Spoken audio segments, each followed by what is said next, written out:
हे जे अजब मिश्रण आहे ज्ञानदेवांच्या या ज्ञानेश्वरीचं, ते आपण आज अनुभवणार आहोत. म्हणजे ज्ञानदेवांची क्षमा मागून मी या ठिकाणी असं म्हणेल, की जर एखादा चमकणारा खडा आपण त्याच्या सौंदर्याच्या मोहात पडून तो उचलला, पण तो परीसच निघावा, अशा पद्धतीनं ही ज्ञानेश्वरी आहे, की एखादं त्यातल्या सुंदर ओवी, एक सुंदर काव्य म्हणून आपण बघायला गेलो, तर त्यातून जो पाझरतो तो फक्त ब्रह्मरसच पाझरतो आणि ब्रह्मज्ञानच त्यातून आपल्या हाती लागतं. अशी ही ज्ञानेश्वरी आहे. तर त्याचा माझ्या परीने आपण थोडासा त्याचं रूपरेखा म्हणा किंवा त्याचं अगदीच थोडक्यात आपण त्याच्या काव्य गुणांना, त्याच्या वैशिष्ट्यांना आज आपण स्पर्श करणार आहोत. तत्वज्ञानाच्या क्षेत्रात शिरण्या एवढी माझी पात्रता नाही आहे, पण त्याच्या सोबतच आपल्याला जे मिळणार आहे त्याचं आपण आज ग्रहण करणार आहोत. तर महाभारताच्या भीष्म पर्वात, महाभारतातल्या भीष्म पर्वात 25 ते 42 या अध्यायात श्रीकृष्णाने अर्जुनाला जो कर्मयोग सांगितला तो म्हणजे भगवद्गीता. आणि या भगवद्गीतेवर अनेक अशी भाष्य झालेली आहेत, अनेक अभ्यासकांची भाष्य झाली होती ज्ञानदेवांच्या पूर्वी. परंतु ती सगळी बौद्धिक पातळीवर अशी होती, तत्वज्ञानाच्या पातळीवर होती. परंतु अखिल मानव जातीला लागू पडणारं असं जे भाष्य, मराठीतलं पहिलं भाष्य जे केलं ते ज्ञानदेवांनी या ठिकाणी केलं आहे. तर मग आता भगवद्गीता त्यांनी एक पाया म्हणून किंवा भगवद्गीतेचं तत्वज्ञान, भगवद्गीतेतला कर्मयोग त्यांनी ज्ञानेश्वरीमध्ये आपल्याला सांगितलं आहे. तर त्याचा अगदीच ढोबळ मानाने आपण जर भगवद्गीता आणि ज्ञानेश्वरी यांचा जो एक रूपरेखा बघितली, तर त्यांच्यातली ही जी तुलना आहे ही अगदी ढोबळ मानाने बघायला गेलं तर दोन्हीच्या स्थळामध्ये, काळामध्ये, भाषेमध्ये, रचनाबंधामध्ये अतिशय फरक आपल्याला दिसून येतो.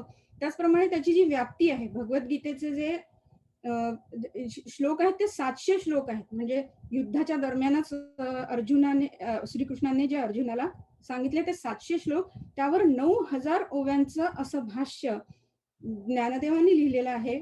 भावार्थ जो त्यांना जाणवला तो त्यांनी त्याच्यामध्ये सांगितलेला आहे. तर 9000 ओव्यांचं ते भाष्य आहे. आणि या दोन्ही ग्रंथामध्ये अजून एक महत्वाचा फरक आपल्याला जो दिसून येतो तो म्हणजे या भगवद्गीतेचा जो वक्ता आहे तो श्रीकृष्ण आणि संजय आहे. म्हणजे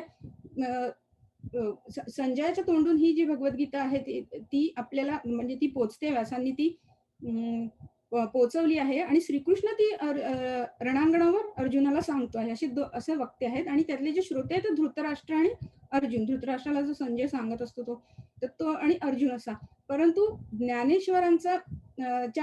ज्ञानेश्वरकालीन हा जो त्याच्यातला जो वक्ता आहे तो अर्थातच ज्ञानेश्वर आहे. आणि त्याचा जो श्रोतृवृंद आहे तो अतिशय सर्वसामान्य माणूस, तळागाळातला जे कष्टकरी असे जे सर्वसामान्य माणसं आहेत ते त्यांच्यासमोर श्रोता म्हणून बसलेले होते. तर हा एक महत्वाचा फरक या ज्ञानेश्वरी आणि गीतामध्ये आहे. आणि त्यामुळे त्या सर्वसामान्य माणसाला अतिशय सोप्या पद्धतीने तो जो ब्रह्मानंद आहे तो समजावा, यासाठी ज्ञानदेवांनी किती म्हणजे एखाद्या माऊलीसारखंच कसं एक अतिशय ज्याला आपण म्हणतो चमच्यानी एक एक घास भरवत त्यांना तो आनंद दिलेला आहे श्रोत्यांना. आणि म्हणून ती ज्ञानेश्वरी फार महत्वाची आपल्यासाठी समजली जाते. तर मग निरूपणाला ज्ञानेश्वरी भगवद्गीता हे वेदांचंच जे गुह्य आहे ते श्रीकृष्णाने अर्जुनाला सांगितलेलं आहे. पण मग ते वेद, शास्त्र ते सगळं सोडून ज्ञानेश्वरीच का, भगवद्गीताच का घेतली ज्ञानेश्वरांनी? तर त्याची कारणं जी आहे ती तत्कालीन सामाजिक परिस्थितीमध्ये आपल्याला दिसून येतात. आणि त्या काळात दक्षिणेकडे इकडे महाराष्ट्रात वगैरे यादवरायांचं साम्राज्य होतं. आणि त्या काळात कर्मकांडांचं महत्व इतकं वाढलं होतं आणि धर्माला एक प्रकारची ग्लानी आली होती. म्हणजे खरा धर्म म्हणजे काय हे लोकांना कळत नव्हतं. आणि कर्मयोग किंवा कर्म मार्गच लोक जरूर विसरले होते. म्हणजे एक प्रकारची हताशता आली होती. कारण उत्तरेकडे तेव्हा ज्या स्वाऱ्या परकीयांच्या सुरू झालेल्या होत्या आणि ती जी हताशता आहे ना, माणूस हतबल झाला की खरं तर जसं श्रीकृष्णाने अर्जुनाला सांगितलं कर्ममार्गाचा तो एक अंगीकार करायला पाहिजे. परंतु कर्ममार्ग म्हणजे कर्मकांड किंवा बाह्य भक्ती किंवा सगुण भक्ती याकडेच लोकांचा जो एक प्रकारचा कल निर्माण झालेला होता. आणि जे काही खरं ज्ञान होतं ते वेदांमध्ये बंदिस्त होतं आणि ते संस्कृत भाषेमध्ये ज्याला म्हणतात आपण, की जी सर्वसामान्यांच्या आवाक्याबाहेरची, त्यांना तो अधिकारच नव्हता संस्कृत शिकण्याचा. अशा त्या लोकांना ते वेदांमधलं ज्ञान त्यांच्यापर्यंत पोहोचण्यासाठी जे मधले होते त्यांच्याकडून योग्य पद्धतीने ते पोहोचत नव्हतं आणि मग एक प्रकारची हतबलता, निराशा आली होती समाजामध्ये. तो त्याचा त्यासाठी मग हा जो कर्ममार्ग आहे तो ज्ञानमार्ग, कर्ममार्ग आणि भक्तिमार्ग ह्या 3 मार्गांचा जे निरूपण आहे ते ज्ञानदेवांनी निवृत्तीनाथांच्या त्यांच्या गुरुच्या आज्ञेवरून त्यांनी ज्ञानेश्वरी ही भगवद्गीता ही सर्वसामान्यांपर्यंत पोहोचवण्याचा त्यांनी विचार केला आणि म्हणून भगवद्गीता ही दिली आहे. आता गीतेमध्ये आपण बघितलं ज्ञान मार्ग, कर्ममार्ग आणि भक्ती मार्गाचं निरूपण आहे. तर तसंच संपूर्ण संसार जिंकण्याचं एक साधन आहे असं ज्ञानदेव स्वतः म्हणतात तिथे त्यांच्या की साचची बोलाचे नव्हे हे शास्त्र संसारू संसारू जिणते हे शस्त्र आत्मा अवतरवी ते मंत्र अक्षरी ये. आता अशा प्रकारचं हे संसार जिंकण्याचे हे शास्त्र आणि एक उच्च प्रकारचं जीवन कसं जगावं याचा एक तो परिपाठ आहे आणि म्हणून ज्ञानदेवांनी ती जी भगवद्गीता आहे ती आपल्या निरूपणासाठी निवडलेली आहे. तर आता सर्वसामान्य लोकांपर्यंत हे ज्ञान पोहोचवायचं होतं. मग ज्ञानदेवांनी ती जी भगवद्गीता आहे ती कोणत्या पद्धतीने पोहोचवली? जर त्यांनी अगदी असं एखादं ब्रह्मज्ञान अतिशय कठीण अशा शब्दांमध्ये त्यांच्यापर्यंत पोहोचवलं असतं किंवा खंडन मंडन किंवा तार्किक चर्चा अशा पद्धतीने पोहोचवलं असतं तर ते निश्चितच लोकांपर्यंत पोहोचू शकलं नसतं, कारण तोपर्यंत त्यांना ते माहीतच नव्हतं, त्यांच्यापर्यंत अशा गोष्टी कधी पोहोचलेल्याच नव्हत्या. मग त्यांनी त्याला एक सुंदर असे कथारूप दिलेले आहे. त्या भगवद्गीतेला एक प्रकारचं कथारूप दिलेलं आहे आणि ती कथा हळूहळू श्रोत्यांना सांगत सांगत त्यामध्ये त्यांना गुंतवून ठेवत त्यामध्ये त्यांच्याशी संवाद साधत असं त्यांनी ते भगवद्गीतेचं निरूपण केलेलं आहे. आणि कथेची जी सगळी वैशिष्ट्ये आहेत, एका चांगल्या कथेची जी सगळी वैशिष्ट्ये आहेत ती आपल्याला ज्ञानेश्वरीमध्ये दिसून येतात. तर ही वैशिष्ट्य म्हणजे कोणती, की ज्ञानेश्वरीला एक विशिष्ट आरंभ आणि शेवट आहे. म्हणजे स्वसंवेद्य अशा आत्मतत्वाला, गणेश तत्वाला वंदन केलेलं आहे. आता खरं तर भगवद्गीता ही युद्धाच्या धामधुमीतच श्रीकृष्णाने सांगितली आणि ती अतिशय सूत्र स्वरूपात सांगितली. म्हणजे ते सूत्र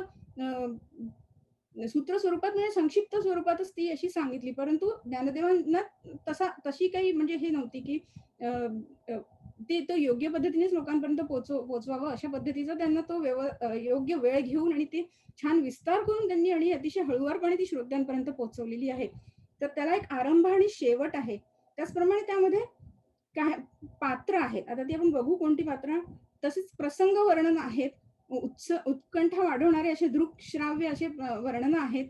त्याचप्रमाणे संवाद आहेत आणि प्रतिमा त्याची जी प्रतिमा आणि दृष्टांत जे आहे ते तर ज्ञानदेवांची ते सगळ्यात मोठं वैशिष्ट्यच आहे आणि त्यामध्ये रसविचार सुद्धा आलेला आहे, जो काव्यशास्त्रात जो महत्वाचा समजला जातो तो असा अशी सगळी जी कथेची जी चांगल्या कथेची वैशिष्ट्ये आहे ती ज्ञानेश्वरीत आपल्याला दिसून येतात. तर आता आपण बघितलं ज्ञानेश्वरीला एक आरंभ आणि शेवट आहे आणि सुरुवात त्या गणेशस्तवनाने केलेली आहे आणि सांगता जी आहे ती पसायदानाने केलेली आहे आणि त्यानंतर ज्ञानेश्वरीच्या त्या व्यक्तिरेखा आपण ज्ञानेश्वरीची एक व्यक्तिरेखा जर बघितली तर धृतराष्ट्र ही सगळ्यात महत्वाची पहिली व्यक्तिरेखा या ज्ञानेश्वरीत ज्ञानदेवांनी त्याचं व्यक्तिमत्व खुलवलं आहे. खरं तर भगवद्गीतेमध्ये धृतराष्ट्र फक्त पहिल्या श्लोकापुरताच येतो. युद्धक्षेत्रे कुरुक्षेत्रे काय चाललंय हे तो संजयाला विचारतो आणि मला बाकीचं काही सांगू नको, तो फक्त माझ्या मुलांचं काय सुरू आहे ते तू सांग, अशा पद्धतीने धृतराष्ट्र तेवढाच येतो भगवद्गीतेमध्ये. परंतु ज्ञानदेवांनी त्या धृतराष्ट्राला एक अनावधानाचं प्रतीक म्हणून किंवा मोहाने ग्रासलेल्या अशा एका व्यक्तीचं प्रतीक म्हणून असं समोर मांडलेलं आहे आणि त्याचंही इतक्या वेगवेगळ्या ओव्यांमधून सुंदर वर्णन व्यक्तिरेखा समोर उभी केलेली आहे, की काही क्षणानंतर असा प्रश्न पडायला लागतो, की कदाचित आपल्यातही ते धृतराष्ट्राचे गुण असतील काही. तर जसं पुत्र मोहाने घेरलेला असा जो आंधळा धृतराष्ट्र आहे तो एवढं ब्रह्मज्ञान समोर ब्रह्मरस पाझरत असताना तो मात्र म्हणजे मुलांचं काय झालं हेच तो संजयला विचारत असतो आणि मग तो संजय मनातल्या मनात त्याला म्हणत असतो की हा जसा की महापुरामध्ये एक असा रेडा जो आहे बसून राहिला आणि तो महापूर आला तरी तो हालत नाहीये, असा जो जैसा म्हैसा नुठी का पुरा तैसा उगाची असे, म्हणजे याची काही हालचालच याच्या मनात काही हालचाल झालेली नाहीये. आणि जणू काही मग त्याला अजून एक अशी दृष्टांत दिलेला धृतराष्ट्राच्या व्यक्तिरेखेला संजयानेच मनातल्या मनात संजयाच्या मनाचा आधार घेऊन ज्ञानदेवांनी धृतराष्ट्राची जी व्यक्तिरेखा आहे ती उभी केली आहे. ती म्हणजे "हा अमृतांचा पाऊस वर्षला, की हा येथ असतुची गेला सेजिया गावा." म्हणजे अमृताचा पाऊस वर्षाला आणि जणू काही हा इथे असूनही नसल्यासारखा जणू काही शेजारच्या गावात गेला आहे असा वागतो आहे. तर असा असा तो धृतराष्ट्र आहे. म्हणजे एखादा कोणी आपल्याला सांगतात तर त्यातली महत्वाची गोष्ट कोणती? हे समजण्या एवढा ज्ञान किंवा तो अंधपणा कधी-कधी मनाला आलेला असतो. ते धृतराष्ट्र त्याचं प्रतीक म्हणून आलेलं आहे. तर तर अशा वेळी संजय हतबद्ध होऊन म्हणतो, की "हा तेव्हा आतूही आंधळा." म्हणजे तो चर्मचक्षुनी तर आंधळा आहेच, पण तो ज्ञानचक्षुनी पण आंधळा आहे असं माझ्या लक्षात आलेलं आहे. खरं तर तो त्यांचा स्वामी आहे, संजयाचा स्वामी आहे, धृतराष्ट्र राजा आहे. पण तो उघड काही बोलत नाही. पण तो मनातल्या मनात त्याच्या मनाचा आधार घेऊन ज्ञानदेवांनी हे सांगितलेलं आहे. त्यानंतर संजय ही व्यक्तिरेखा आलेली आहे. ही जी व्यक्तिरेखा आहे ती म्हणजे मूळ गीतेमध्ये संजयाचे केवळ 31 असे संवाद आहेत. परंतु ज्ञानेश्वरांनी पुन्हा तेच विस्तार हे ज्ञानेश्वरीचं एक सगळ्यात मोठं वैशिष्ट्य आहे, की हळूवारपणे प्रत्येक गोष्टीचा केलेला जो विस्तार आहे, तर तो त्यांनी त्या संजयाची ही अतिशय, अतिशय जिवंत व्यक्तिरेखा उभी केलेली आहे, की हा हा संजय गीतेमधल्यासारखा भगवद्गीतेसारखा केवळ निवेदक नाहीये, तर तो त्या भावभावनांशी एकरूप होतो. जे रणांगणावर चाललं आहे श्रीकृष्ण आणि अर्जुनाच्या मधला जो संवाद चाललाय त्याच्याशी तो इतका एकरूप होतो, वेळोवेळी एकरूप झालेला आहे तो भावभावनांशी, की त्याच्या तो मग संजय मनी म्हणाला, संजय मनी बिहाला म्हणजे तो भ्यायला ते विश्वरूप पाहून उगा राहिला किंवा संजयाच्या अंगावर रोमांच उभे राहिले. अशा पद्धतीचे वर्णन ज्ञानदेव व्यक्त करतात आणि संजयाला ती जाण आहे, योग्य अयोग्यतेची जाण आहे. त्यामुळे जेव्हा धृतराष्ट्र विचारतो, की कोण विजयी होणार या युद्धात, तर तो सांगतो त्याला हे ज्ञानेश्वरीत आले, की तो सरळ सांगतो, की ज्याच्या पाठीशी हा कृष्ण उभा आहे तो विजयी होणार. असा तो आत्मविश्वासाने बोलण्याएवढं त्याच्या व्यक्तिरेखात शेवटी परिवर्तन झालेलं आहे. तर असा तो संजय केवळ निवेदक नाही तर त्या भावभावनांशी एकरूप होणारा असा आहे. आणि मग आपल्या स्वामीबद्दल त्याच्या मनात असे विचार येतात, परंतु त्याच वेळी मग तो त्या श्रीकृष्णाच्या त्या ब्रह्मज्ञानाने त्याच्यातही इतके अष्टसात्विक भाव असे उफाळून आलेले, की शेवटी तो तो धृतराष्ट्रासाठीही चांगलंच मागणं मागतो. कसं की मोहाचा फिटो महारोगो, अशी तो सदिच्छा धृतराष्ट्रासाठी व्यक्त करतो, की हा कसाही असो आतून आंधळा जरी असला तरी पण देव करो आणि याचा हा जो मोह आहे तो फिटून जावा, असं संजयाचं हे व्यक्तिमत्व आहे, की ते योग्य अयोग्याची जाण असलेलं व्यक्तिमत्व ते ज्ञानदेवांनी इथे या ठिकाणी उभं केलेलं आहे. त्यानंतर अर्जुन. आता अर्जुनाच्या संभ्रमित झालेल्या अशा अर्जुनाच्या विचारात परिवर्तन व्हावं म्हणूनच खरं हे गीता तत्व सांगितलेलं आहे. भगवद्गीतेचा उदय झालेला आहे त्यानंतर त्याच्यातूनच ज्ञानेश्वरीचा. तर हे जे अर्जुनाच्या भ्रांतीतलं जे हे आहे का परिवर्तन आहे ते कसं होत गेलेलं आहे, हे ज्ञानदेवांनी अतिशय सूक्ष्मपणे टिपलेलं आहे. म्हणजे मग तो संभ्रमित अवस्थेतला अर्जुन, मग तो कुतूहल दाखवणारा अर्जुन, अतिशय लक्षपूर्वक श्रीकृष्णाचं बोलणं ऐकणारा अर्जुन, असा तो अर्जुन त्यांनी या ठिकाणी उभा केला आहे. मग तो कधी शंका-कुशंका विचारतो, कधी अतिशय नम्रपणे कृष्णासमोर कृष्णाचा शिष्य म्हणून उभा राहतो, तर कधी एक मित्र म्हणून, एक अगदी प्रेमाचा मित्र म्हणून तो तिथे कृष्णाच्या सोबत सलगी करतो. पण त्याचप्रमाणे एखाद्या बालकाप्रमाणे तो हट्ट पण करतो, की विश्वरूप मला दाखव. त्या युद्धाच्या धामधुमीतही मला तू विश्वरूप दाखव, असा तो हट्ट केलेला आहे श्रीकृष्णाने आणि तो अर्जुनाने आणि तो श्रीकृष्णाने पूर्ण केलेला आहे त्या अर्जुनाचा तो बाळ हट्ट ज्याला म्हणतात. तर असा जो अर्जुनाच्या अनेक छटा याच्यात दिसतात आणि मग शेवटी सगळ्या भ्रांतीतून मुक्त झाल्यावर तो अर्जुन जो म्हणतो, की "गुंतलो होतो अर्जुन गुणे, ते मुक्त झालो तुझेपणे. आता पुसणे सांगणे दोन्हीही नाही." म्हणजे या अवस्थेपर्यंत अर्जुनाला आणून सोडलेलं आहे श्रीकृष्णाने आणि ज्ञानेश्वरांनी आपल्या ओव्यातून फार सुंदर पद्धतीने आणून सोडलेलं आहे. आणि हे जे अर्जुन गुण आहे, त्यांनी अर्जुन गुण एक विशेषणच देऊन दिलेलं आहे. ते अर्जुन गुण म्हणजे तुमच्या आमच्यात असलेलेच ते सगळे असे भ्रांतीचे गुण आहेत. तो अर्जुन गुणातून मुक्त होणे करणे समोरच्या श्रोत्याला, ही खरी त्या ज्ञानेश्वरीची, ज्ञानदेवांची चा तो हेतू आहे. त्यानंतर श्रीकृष्ण ही व्यक्तिरेखा, खरं तर ही व्यक्तिरेखा साहित्यामध्ये किंवा पुराणांमध्ये अनेक वेगवेगळ्या पद्धतीने वेगवेगळ्या रूपात बघायला मिळते. पण या ज्ञानेश्वरीत किंवा भगवद्गीतेमध्ये, ज्ञानेश्वरीत विशेषतः भगवद्गीतेमध्येही तो एक उपदेशक म्हणून आलेला आहे. आणि कायम ते आपण चित्र बघतो भगवद्गीतेत की अर्जुन त्याच्यासमोर एक नतमस्तक झालेला आणि कृष्ण त्यांना उपदेश करतोय, गीता सांगतोय. परंतु या ठिकाणी मात्र ज्ञानेश्वरीत मात्र ज्ञानदेवांनी श्रीकृष्ण अर्जुनाचं इतकं सुंदर चित्र रंगवलेलं आहे. तो केवळ अर्जुन सखा कृष्ण हा व्यक्तिरेखा ज्ञानदेवांनी या ठिकाणी रंगवलेली आहे. आणि हा जो अर्जुन सखा कृष्ण जो ज्ञानदेवांनी या ठिकाणी रंगवला, तो कृष्ण तो कसा आहे की त्यांचं नातं जे ते अतिशय विलक्षण, भावतरल आणि असं संवेदनांनी अतिशय व्यापलेलं आहे. त्यांच्यातली जी मैत्री किंवा त्यांच्यातलं जे स्नेहरूप जर सांगायला लागलं तर ज्ञानदेव काय म्हणतात, ते म्हणतात, जे हे बहु जे जे जल्पिजेल तेथ कथेसी फाकू होईल, परी ते स्नेहरूपा न येईल बोलवरी. म्हणजे जितकं जितकं सांगू तेवढं हे कथेचा विस्तारच होत जाणार आहे, पण ते स्नेहरूप जे आहे ते काही शब्दात मांडता येणार नाही. असं ह्या दोघांचं जे नातं आहे. आणि ते तसं खरं होतं, त्याला अनेक आधार होते महाभारतातल्या सगळ्या प्रसंगांचे. आणि ते ज्ञानदेवांनी तोही एक आधार घेऊन ते ज्ञानेश्वरीत वेगळ्या पद्धतीने रंगवलेलं आहे. आणि मग ते जसं ते भक्त जैसेनी जेथ पाहे तेथ तेची होत जाये, तो मी तुझे जाहलो आहे खेळणे आजी. असं श्रीकृष्ण अर्जुना प्रत्यक्ष म्हणतात. ते म्हणतात, मी तुझा खेळणे झालो आहे. तुझ्यातला भक्त किंवा तुझ्यातला जो तो इतका शिष्योत्तम आहे, तुझ्यासमोर मी खेळणे, तुझे म्हणशील ते आता मी ऐकणार आहे, असे श्रीकृष्ण म्हणतात आहे त्याच्यामध्ये. आणि मग त्यांचं हे नातं पाहून इकडे संजयाला पण इतकं आश्चर्य वाटतंय की संजय पण म्हणतोय की हा कोपे की निवांतूस आहे. हा चिडला की तो त्याला तरी तो शांत राहतो. आणि हा रुसे तरी बुजवीत जाय, तो रुसला तरी तो त्याला समजवतो. आणि नवल पिसे लागले आहे पार्थाचे देवा, म्हणजे या पार्थाचे देवाला जणू पिसं लागलेलं आहे, अशा पद्धतीचं ते सुंदर वर्णन केलेलं आहे ज्ञानेश्वरीमध्ये. आणि श्रीकृष्णाचं ते चित्र व्यक्तिरेखा ती अशी रंगवलेली आहे.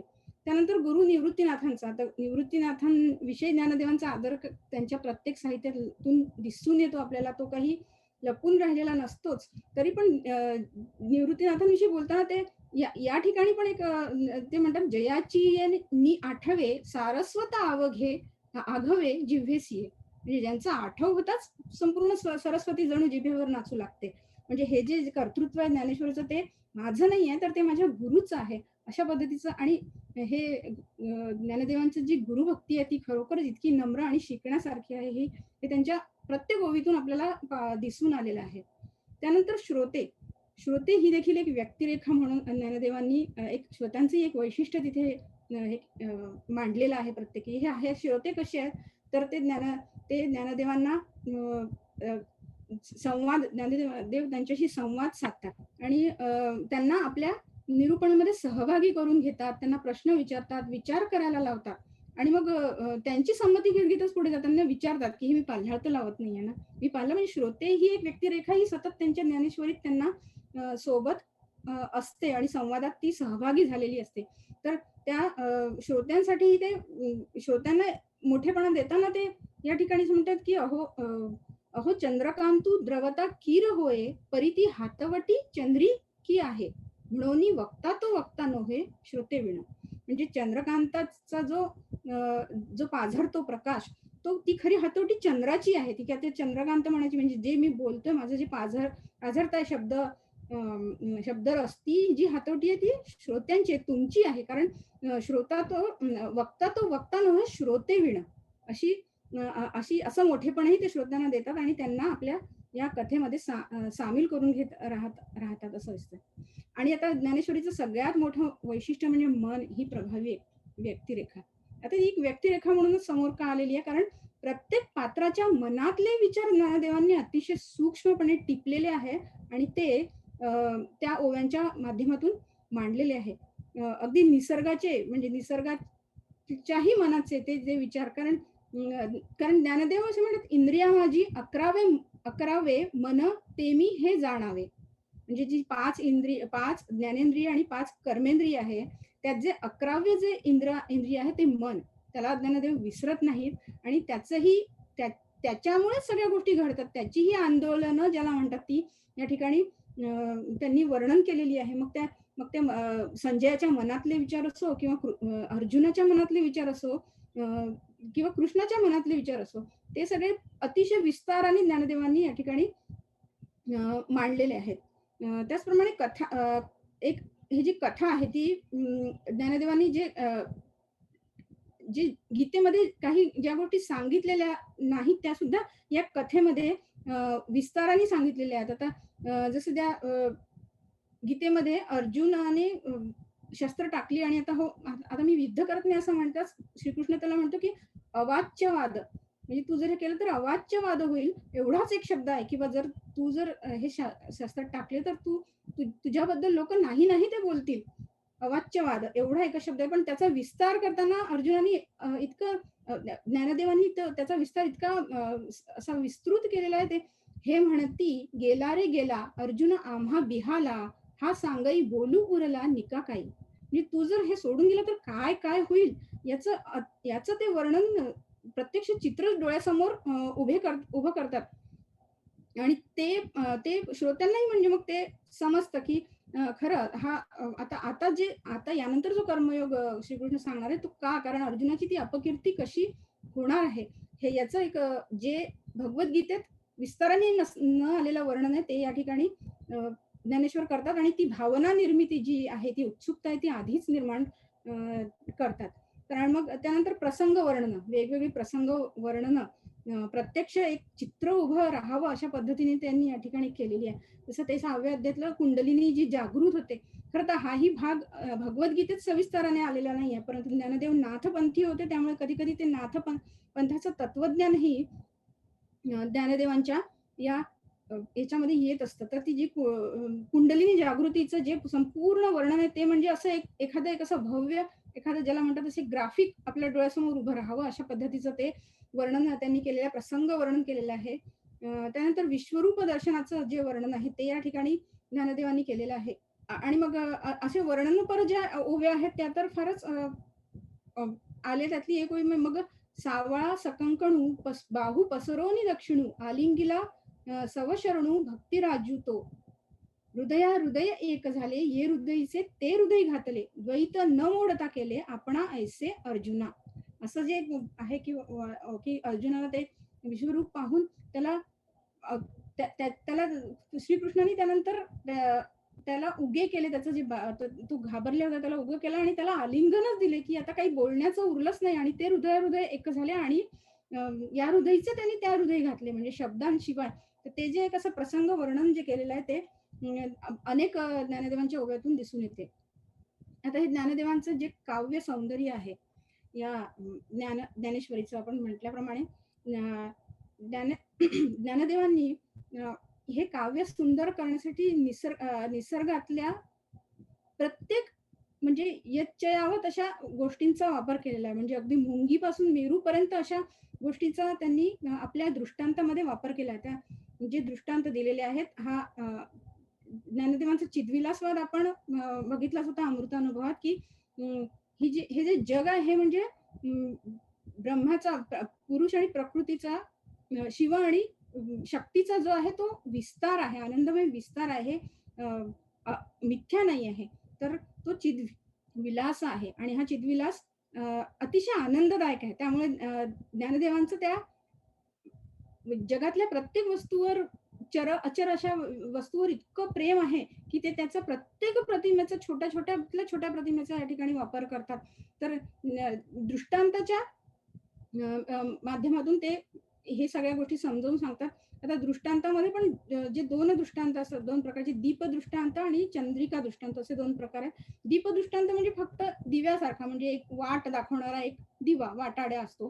तो फक्त सांगतो, की हे असं आहे, ते तसं आहे. पण चंद्रिका दृष्टांत म्हणजे चंद्राच्या प्रकाशात जर तीच वाट चंद्राच्या प्रकाशात जर दिसत असेल, तर त्याचं सौंदर्य कितीतरी पटीने वाढलेलं असतं. वाट तीच असते. तोच रस्ता असतो, त्याच गोष्टी असतात त्याच. पण त्या चंद्राच्या प्रकाशात पाहताना त्याचं सौंदर्य कितीतरी पटीने वाढलेलं असतंय. तर तो जो चंद्रिका दृष्टांत आहे, त्यात ते ज्ञानेश्वरीचं एक सगळ्यात मोठं वैशिष्ट्य आपल्याला प्रत्येक ओवी-ओवीतून पाहायला मिळतं. त्यांचं मग मग त्यांच्या दृष्टांतामध्ये सूर्य, चंद्र, चांदणे, चकोर, चंद्रकोर, त्यानंतर उसळणारा समुद्र, आकाश, वर्षा, ग्रीष्म असे सगळे ऋतू, त्यानंतर बगळा, कावळा, पतंग, काजवा हे जे ज्ञानी आणि अज्ञानी यांच्यातला भेद सांगताना हे जे ह्या सुद्धा प्रतिमा येतात आणि हे दृष्टांत येतात. आता पतंगाची प्रतिमा ते एका ठिकाणी वापरतात, की दिव्याला दिव्याला पाहून पतंग भितो किंवा जळून जातो. तसं ईश्वर देवावर विश्वास नसणाऱ्या लोकांची जी अवस्था होते ती त्या पतंगासारखी होते. देवाला पाहून त्यांची ती अवस्था तशी होते. तर हे त्यांनी या ठिकाणी पतंगाच्या याच्यातून सांगितल्या दृष्टांतातून. त्यानंतर काजवा अशा अशा अशा अनेक प्रतिमा. आता ज्ञानदेवांचं एक वैशिष्ट्य असं, की एकच प्रतिमा ते इतक्या वेगवेगळ्या ठिकाणी वापरतात. इतक्या वेगवेगळे दृष्टांत त्या एकाच प्रतिमेचे देतात. जसं सूर्य प्रतिमा आहे, त्याचे इतके वेगवेगळे दृष्टांत वेगवेगळ्या पद्धतीने देतात आणि वेगवेगळ्या ठिकाणी देतात आणि ते तिथेही चपखल लागू होतात. असं असं हे लक्षात येतं. आता हे एक प्रतिमा आणि दृष्टांताने घ्यायचं. सूर्याचं आता सूर्याचा एक दृष्टांत जर आपण, की जैसे बिंब जरी बचकेही एवढे, परी प्रकाशासी त्रैलोक्यही धोकडे, शब्दांची व्याप्ती तेणे पाडे अनुभवावी. म्हणजे सूर्यबिंब हे अगदी असं बचक्यासारखं एवढंसं दिसलं, तरी त्याचा जो प्रकाश आहे तो त्रैलोक्यावर पडत असतो. आणि मग शब्दांची व्याप्ती ही तशी आहे. शब्द हा एवढसा दिसत असला तरी त्याचा जो प्रकाश आहे अ, तो तो तो जो शब्द आहे त्यातला जो अर्थ आहे तो सगळ्यांना व्यापून उरलेला असतो. असं त्यांनी सुंदर शब्दांचं वर्णन केलं आहे. त्याचप्रमाणे अर्जुनाला जो एक जे त्याचं जे ते भ्रांतीमुळे जे क्षीण झालंय त्या ठिकाणी सूर्यप्रतिमा वेगळ्या पद्धतीने वापरली आहे तिने. ते म्हणजे ढगांनी जर सूर्य आच्छादल्यावर त्याचं जसं तेज क्षीण होऊन जातं, तसं अर्जुनाचं तेज या ठिकाणी क्षीण होऊन गेलेला आहे. असा सूर्याचा दृष्टांत वेगळ्या पद्धतीने तिथे त्यांनी दिलेला आहे. त्याचप्रमाणे ते अजून म्हणजे आता एक-एक घेणं खरं त्यातलं कोणतं घ्यावं हा प्रश्न पडला होता. इथे या ठिकाणी एक पावसाचा जो दृष्टांत दिलेला आहे, मेघवनी सुटती धारा, त्या जशा न ऋतती सागरा, तैसी शुभाशुभे योगेश्वरा नवती आणे. म्हणजे जी एक स्थितप्रज्ञ माणसाची जी अवस्था असते, की काहीही घडो त्याला त्याचा त्रास होत नाही. जसं मेघातून पडलेल्या धारा समुद्राला रुतणं शक्यच नाही. तशी त्या समुद्रासारखी स्थितप्रज्ञाची जी अवस्था आहे ती वर्णन करताना त्यांनी हा दृष्टांत दिलेला आहे. आणि एका ठिकाणी तर सुंदर एक निसर्ग सौंदर्याचा किंवा तो जो दृष्टांत निसर्गातला त्यांनी की नवपल्लवे रोमांचितू, म्हणजे नवीन पालवी फुटली आहे आणि त्यांनी तो पालवीने ते रोमांचित झालेलं आहे ते संपूर्ण वातावरणाचं. नवपल्लवे रोमांचितू, मंदानळे कंपवितू. मंद मंद अनिल जो आहे तो त्याला हलवतो आहे पूर्ण वातावरणाला. आणि आमोदळे ओलवितू फुलांचे डोळे. म्हणजे ते फुलांचे डोळे असे ओले झालेले आहेत, की तो जो वारा आहे तो फुलांचे डोळे ही उपमाच म्हणजे कोणाला सुचू शकते, म्हणजे कोणाला सुचणार ते ज्ञानदेवांनी इतका नाजूक भाव, म्हणजे इतका तो आतला गाभा प्रत्येक दृष्टांतात पकडलेला आहे, की तो म्हणजे वाचतच राहावा असं खरंच वाटतं बऱ्याचदा. तर असे हे ज्ञानदेवांचे वेगवेगळे दृष्टांत आहेत. हे हे तर झाले निसर्ग आणि निसर्ग, अचर सृष्टी असे दृष्टांत. पण त्याचबरोबर त्यांनी आपले लौकिक जीवनातलेही फार दृष्टांत छान दिलेले आहेत. इतके म्हणजे ज्ञानदेवांना खरं तर आता त्यांचं आपण सारखं त्यांच्या वयाचा उल्लेख त्यांच्या वयाकडे पाहून स्तिमित होतो. कारण की त्या वयात किती म्हणजे कोणकोणता अनुभव घ्यावा यावा एखाद्या व्यक्तीला. पण तेही त्यांनी अतिशय सुरेख वर्णन जसं इथे गीतेचं गीतेचं नाविन्य सतत सांगताना शंकर पार्वतीचा संवाद जो दिलेला आहे का पती-पत्नी मधला जो संवाद कसा होईल, की पती कुठल्यातरी विचारात गढलेला असताना तो पत्नी त्याला विचारते, की अ, काय विचार करताय? म्हणजे काय कशाचा विचार करताय? आणि म्हणजे अर्थात कंसात कोणाचा विचार करताय? पण त्यावेळी एखादा चतुर जो पती असतो तो काय उत्तर देईल ते शंकराच्या तोंडून त्यांनीच दिलेलं आहे, की "तेथ हरू म्हणे नेणिजे देवी जैसे का स्वरूप तुझे, तैसे हे नित्य नूतन देखिजे गीता तत्व." म्हणजे ते हरी ते म्हणतात आहे पार्वतीला, की तुझ्यासारखंच ते गीता तत्व नित्य नूतन आहे. त्या गीतेचा मी विचार करतो आहे. तर ही जी संसारिकांमधला जो आहे कसा एक अ, ह्युमरस असा एक छान नातं आहे ते ज्ञानदेवांनी या ठिकाणी उलगडून दाखवलेलं आहे. त्या त्याचप्रमाणे हा जो एक दृष्टांत, की जिथे विश्वरूप पूर्ण पाहून झाल्यावर आधी अर्जुनानेच हट्ट केला, की मला विश्वरूप दाखवा आणि मग ते पाहून झाल्यावर मग आता म्हणतो देवा तुम्ही आता परत त्या आधीच्याच रूपात या. ते विश्वरूप आता मी बघितलं मला ते तुम्ही आधीच्याच रूपात करा असा तो हट्ट करतो. त्यावेळी ज्ञानदेव म्हणतात, की पहा म्हणजे त्या अर्जुनाची अवस्था कशी आहे, की वस्तू घेऊनी वाळीजे, जैसे रत्नासी दूषण ठेविजे, ना तरी कन्या पाहून या म्हणिजे मनानं ये. हा तर इतका आजच्या काळातला दृष्टांत आहे, की वस्तू घ्यायची आहे, पण ती आता आवडली नाही म्हणून टाकून द्यायची. आपण इथे तर फार आपण करतो, की परत करणे अशी गोष्टी. तर जैसे रत्नासी दूषण ठेवी रत्न घेऊन त्याला नावं ठेवणे त्याला नावं ठेवणे किंवा ना तरी कन्या पाहून या म्हणजे मना न हे. म्हणजे एखादी कन्या बघायला गेला आणि तिला किंवा आताही मला आवडली नाही. अशा अशा पद्धतीचा जो जो रोजच्या संसारिकाचा दृष्टांत आहे, तो ज्ञानदेवांनी या ठिकाणी दिलेला आहे. अर्जुनाच्या त्या बाळहट्टाला साजेसा असा. त्यानंतर एक एक एक चांबड्याच्या नाण्याचं जसं एक दृष्टांत दिलेला आहे, की त्या काळी जी चांबड्याची नाणी चालत होती. ते चांबड्याचं नाणं ते काय? पण ते सोनं, रूपं, चांदी ते सुद्धा विकत घेतं. म्हणजे आजच्या काळात बोलायचं झालं तर एक कागदाचा तुकडा तो काय पैसे ते त्याच्याने आपण किती मोठ्या-मोठ्या मौल्यवान गोष्टी विकत घेतो. का? तर त्याच्यावर राजाज्ञेची मोहर आहे. ती राजाज्ञेची मोहर महत्वाची आहे. मग भक्ती मार्गाचा जो तो भक्तीचा जो एक हे सांगितलेला असतं ना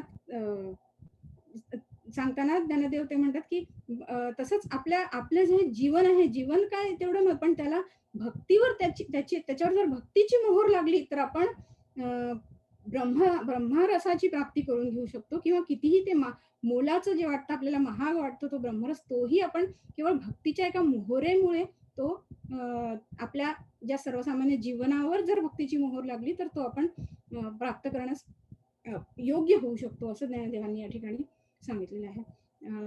त्याचप्रमाणे ज्ञानेश्वरीचं आणखीन एक महत्वाचं वैशिष्ट्य म्हणजे शांत रस. आता शांत रस आपण बघितलं की एका कथेचा म्हणजे कथेमध्ये येणारी सगळी वैशिष्ट्ये या ज्ञानेश्वरीत आपल्याला दिसून येतात. तर त्यामध्ये रसविचार सुद्धा आहे. ज्ञानेश्वरीत अनेक रस आलेले आहेत आणि ज्ञानदेवांनी ते अभिमानाने सांगितले सुद्धा आहे बऱ्याचदा, की मी असं तुम्हाला हे अनुभव देईल, की सगळे हे जे पंचेंद्रिय आहेत त्यांची भांडणं होऊ लागतील. ते रस हा माझा रस हा मी याचा अनुभव मी घेणार, याचा अनुभव मी घेणार असं पंचेंद्रियांमध्ये भांडण होऊ लागेल. असा अनुभव मी तुम्हाला देईल असं त्यांनी सांगितलेलं आहे. परंतु या ज्ञानेश्वरीचा सर्वात प्रधान विषय स्थायी भाव जो कोणता असेल तो आहे तो शांत रस. आता अभिनव या ठिकाणी रसविचार म्हणजे काव्य विचार करताना अभिनव गुप्तांनी या ठिकाणी असं म्हटलं, की शांत रस हा सर्व रसांचं आश्रयस्थान आहे. आणि सगळे रस आपले वेगवेगळ्या संदर्भात ते निर्माण होतात. परंतु ते कारणांचा त्या निराश झाला, की ते परत शांत रसातच विलीन होतात. म्हणजे शांत हा स्थायी भाव आहे आणि शांत हेच हाच ब्रह्मतत्व आहे. म्हणजे शांत रस हाच ब्रह्मतत्व आहे. तर या ठिकाणी ज्ञानदेवांनी या ज्ञानेश्वरीला शांती कथा म्हटलेलं आहे. नुसदीची शांती कथा आणि जे शृंगाराच्या माथा पाय ठेवी. शृंगार हा रसांचा राजा समजला जातो आणि संस्कृतातल्या अनेक कवींनी त्याचा अंगीकार करून आपली काव्य लिहिलेली आहेत. तर परंतु त्या शृंगाराच्याही माथा हा शांतिरस पाय ठेवील असा जो एक सार्थ आत्मविश्वास त्यांनी मांडलेला आहे, तर तो प्रत्यय या ज्ञानेश्वरीत आपल्याला दिसून येतो. आणि मग अजून एक ते म्हणतात, की "मग आर्ताचेनी वोरसे गीतार्थ ग्रंथ नमिसे, वर्षाला शांत रसे तो हा ग्रंथ." तर आणि 11व्या अध्यायात तर जिथे विश्वरूप दर्शन आहे सांगितलेलं, तिथे तर अद्भुत रस शांत रसाच्या घरी पाहुणा म्हणून आला, असं सुंदर कल्पना ते करतात. "जेथ शांताची या घरा अद्भुत आला आहे पाहुणेरा, आणि येराही रसपाती करा जाहला मानू." म्हणजे शांतरसाच्या घरात जणू तो अद्भुत रस पाहुणा म्हणून आलेला आहे. म्हणजे मूळ जो आहे ज्ञानेश्वरीचं जे मूळ आहे ते शांत रस आहे, आणि मग त्या ठिकाणी जे इतर रस अनेक रस येतात आणि ते आपला प्रभाव ज्याला म्हणतात, त्या इतर रसांनाही त्या पंक्तीचा मान मिळतो, असे ते इतर रस आहेत. परंतु त्याचा प्रधान रस जो आहे तो शांत रस आहे. हे ज्ञानेश्वरीचं सगळ्यात मोठं वैशिष्ट्य आहे. म्हणजे आपण बघितलं की त्यांनी दृष्टांत कोणतेही दिलेले असले, लौकिकातले असो, निसर्गातले असो, परंतु ते कशाच्या संदर्भात दिले आहे, तर ब्रह्मरसाच्या, ब्रह्मतत्वाच्या संदर्भात दिलेलं आहे. म्हणजे मूळ ज्याचं जे आहे ते ब्रह्मतत्व आहे, आणि तेच तेच शांतरसाचा जो स्थायी भाव आहे, असं ज्ञानदेवांनी या ठिकाणी म्हटलंय. आणि शांतरसाचा यामध्ये एक महत्व किंवा शांतरस हे एक महत्वाचं ज्ञानेश्वरीचं वैशिष्ट्य या ठिकाणी सांगता येतं. आणि त्यानंतर कथेचं एक वैशिष्ट्य म्हणजे त्याला जो शेवट आहे तो म्हणजे पसायदान. आता पसायदानाबद्दल वेगळं काही सांगण्याची गरजच नाही, की सगळं एवढं ब्रह्मज्ञान सांगितल्यावर, लोकांसाठी सांगितल्यावर, पुन्हा एकदा विश्वशांतीसाठीच ज्ञानदेवांनी हे दान मागितलेलं आहे, हा प्रसाद मागितलेला आहे विश्वात्मक, त्या विश्वात्मकाकडे. हे मला वाटतं की साहित्यातलं एकमेव उदाहरण असावं, की स्वतःसाठी काहीही न मागता आणि इतक्या मनापासून मागितलं आहे ते, की जगातल्या जे जे जे खळ आहे किंवा जे काही वाकडे लोक आहेत त्यांच्यासाठी हे पसायदान मागितलेलं आहे.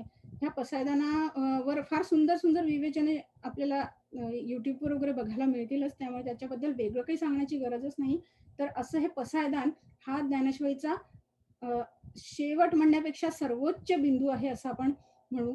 तर असे ही ज्ञानेश्वरीची ही जी वैशिष्ट्ये आहेत, ही एक एक वैशिष्ट्यपूर्ण, म्हणजे ज्ञानेश्वरीचं एक मिश्रणच एक अतिशय वैशिष्ट्यपूर्ण आहे. असं म्हणतात की गुरु किंवा वक्ता जो आहे तो एक तहान भागवणारा नसावा, तर तहान जागवणारा असावा. तर ही ज्ञानेश्वरी वाचताना हेच आपल्या लक्षात येतं, की एक आत्मज्ञानाची एक जी किंवा जी ती तहान आपली जागत जाते, आणि ती तहान तिथेच भागते. म्हणजे असं एक वेगळंच मिश्रण ज्ञानेश्वरीत आहे, की जो आपण त्या ज्ञानेश्वरीत ती तहान आपल्याला तिथेच आपण ते जागत जाते आणि तिथेच ती भागत जाते. असं ते एक ज्ञानेश्वरी एक वेगळं रसायन आहे. आणि आपलं महत्भाग्य असं, की ते त्यांनी मराठीमध्ये ही टीका लिहिलेली आहे, की जी आपण वाचू शकतो, समजून घेऊ शकतो. आणि अशा पद्धतीचे ज्ञानेश्वरीचे वैशिष्ट्य आज आपण बघितलं, त्याला स्पर्श केला नुसता. आणि एक तरी ओवी अनुभवावी असं जे ज्ञानेश्वरीबद्दल म्हटलं जातं, ती एक तरी ओवी आपल्या प्रत्येकाला अनुभवायला मिळो आणि त्या ब्रह्मरसाचा अनुभव मिळो, हीच मी ज्ञानदेवांच्या चरणीच प्रार्थना करते. आणि त्याचप्रमाणे हे जे माझं महत्भाग्य आहे, की ह्या विषयावर मला या ठिकाणी बोलायला मिळालं. आणि माझ्या गुरुजनांचं ज्यांनी मला संत साहित्याची गोडी लावली, त्यांचं वेळोवेळी मला या ठिकाणी स्मरण झालेलं आहे. त्याचप्रमाणे इथे पण सुजाताताई माझ्या गुरुसमान, त्यांनी सुद्धा अतिशय महत्वाची मोलाची मला मदत केली. उर्मिला, उल्का या तर सतत मार्गदर्शक म्हणून तिथे होत्याच, आणि आपल्यासारखे श्रोते त्यांनी हे सगळं माझं ऐकून घेतलं. त्याबद्दल मी आपली सगळ्यांची आभारी आहे. आणि यानंतर रेखाताई देवधर यांनी ज्ञानेश्वरांच्या संजीवन समाधी यावर थोडासा प्रकाश टाकावा, अशी मी त्यांना विनंती करते आणि या ठिकाणी आमंत्रित करते. धन्यवाद.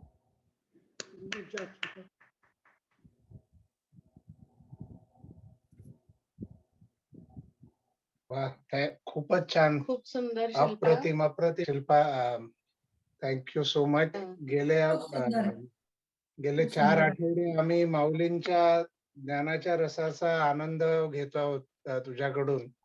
आणि आज आपलं सगळ्यांच्या जिव्हाळ्याचं महाकाव्य ज्ञानेश्वरी, आणि त्यातली तू एवढी सुंदर छोटी छोटी उदाहरणं आणि ओव्या आणि त्यातला जो अर्थ आम्हाला सगळ्यांना समजावलास, अप्रतिम. म्हणजे तुझे खरंच खूप खूप आभार. एवढा तू अभ्यास करून आणि आमच्या समोर ते आम्हाला प्रस्तुत केलं. तर संपूर्ण अध्यात्मपीठ परिवारातर्फे तुझे अनेक अनेक आभार आणि धन्यवाद. शिल्पा, आणि मला काय वैशिष्ट्य जाणवलं की पहिल्यांदा तू चरित्र सांगितलंस, अमृतानुभव तू सांगत होतीस तेव्हा तू तत्वज्ञाच्या भूमिकेत होतीस, आज तू पूर्णतः समीक्षकाच्या भूमिकेत होतीस. हे अमृतानुभवाच्या अनुभवापेक्षा खूप वेगळा अनुभव आज तू दिलास. हे साहित्यातली वेगवेगळे सौंदर्य स्थळं उलगडून दाखवलीस. ते मला जरा विशेष महत्वाचं वाटलं की तू तुझे दोन्ही पैलू दाखवलीस. आता आपण रेखाताईंकडनं संजीवन समाधी ह्याचा योगिक दृष्ट्या काय त्याचं महत्व आहे हे आपण ऐकूयात जरा. रेखाताई, ओव्हर टू यू.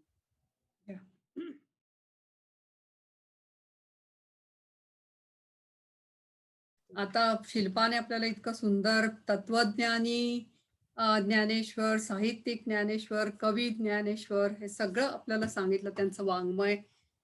योगी ज्ञानेश्वर, आपल्याला माहितीये की ज्ञानेश्वर हे सिद्ध योगी होते आणि 6व्या अध्यायामध्ये कुंडलिनी जागृतीचं खूप मोठं वर्णन केलेलं आहे. तो योगाचाच एक भाग आहे.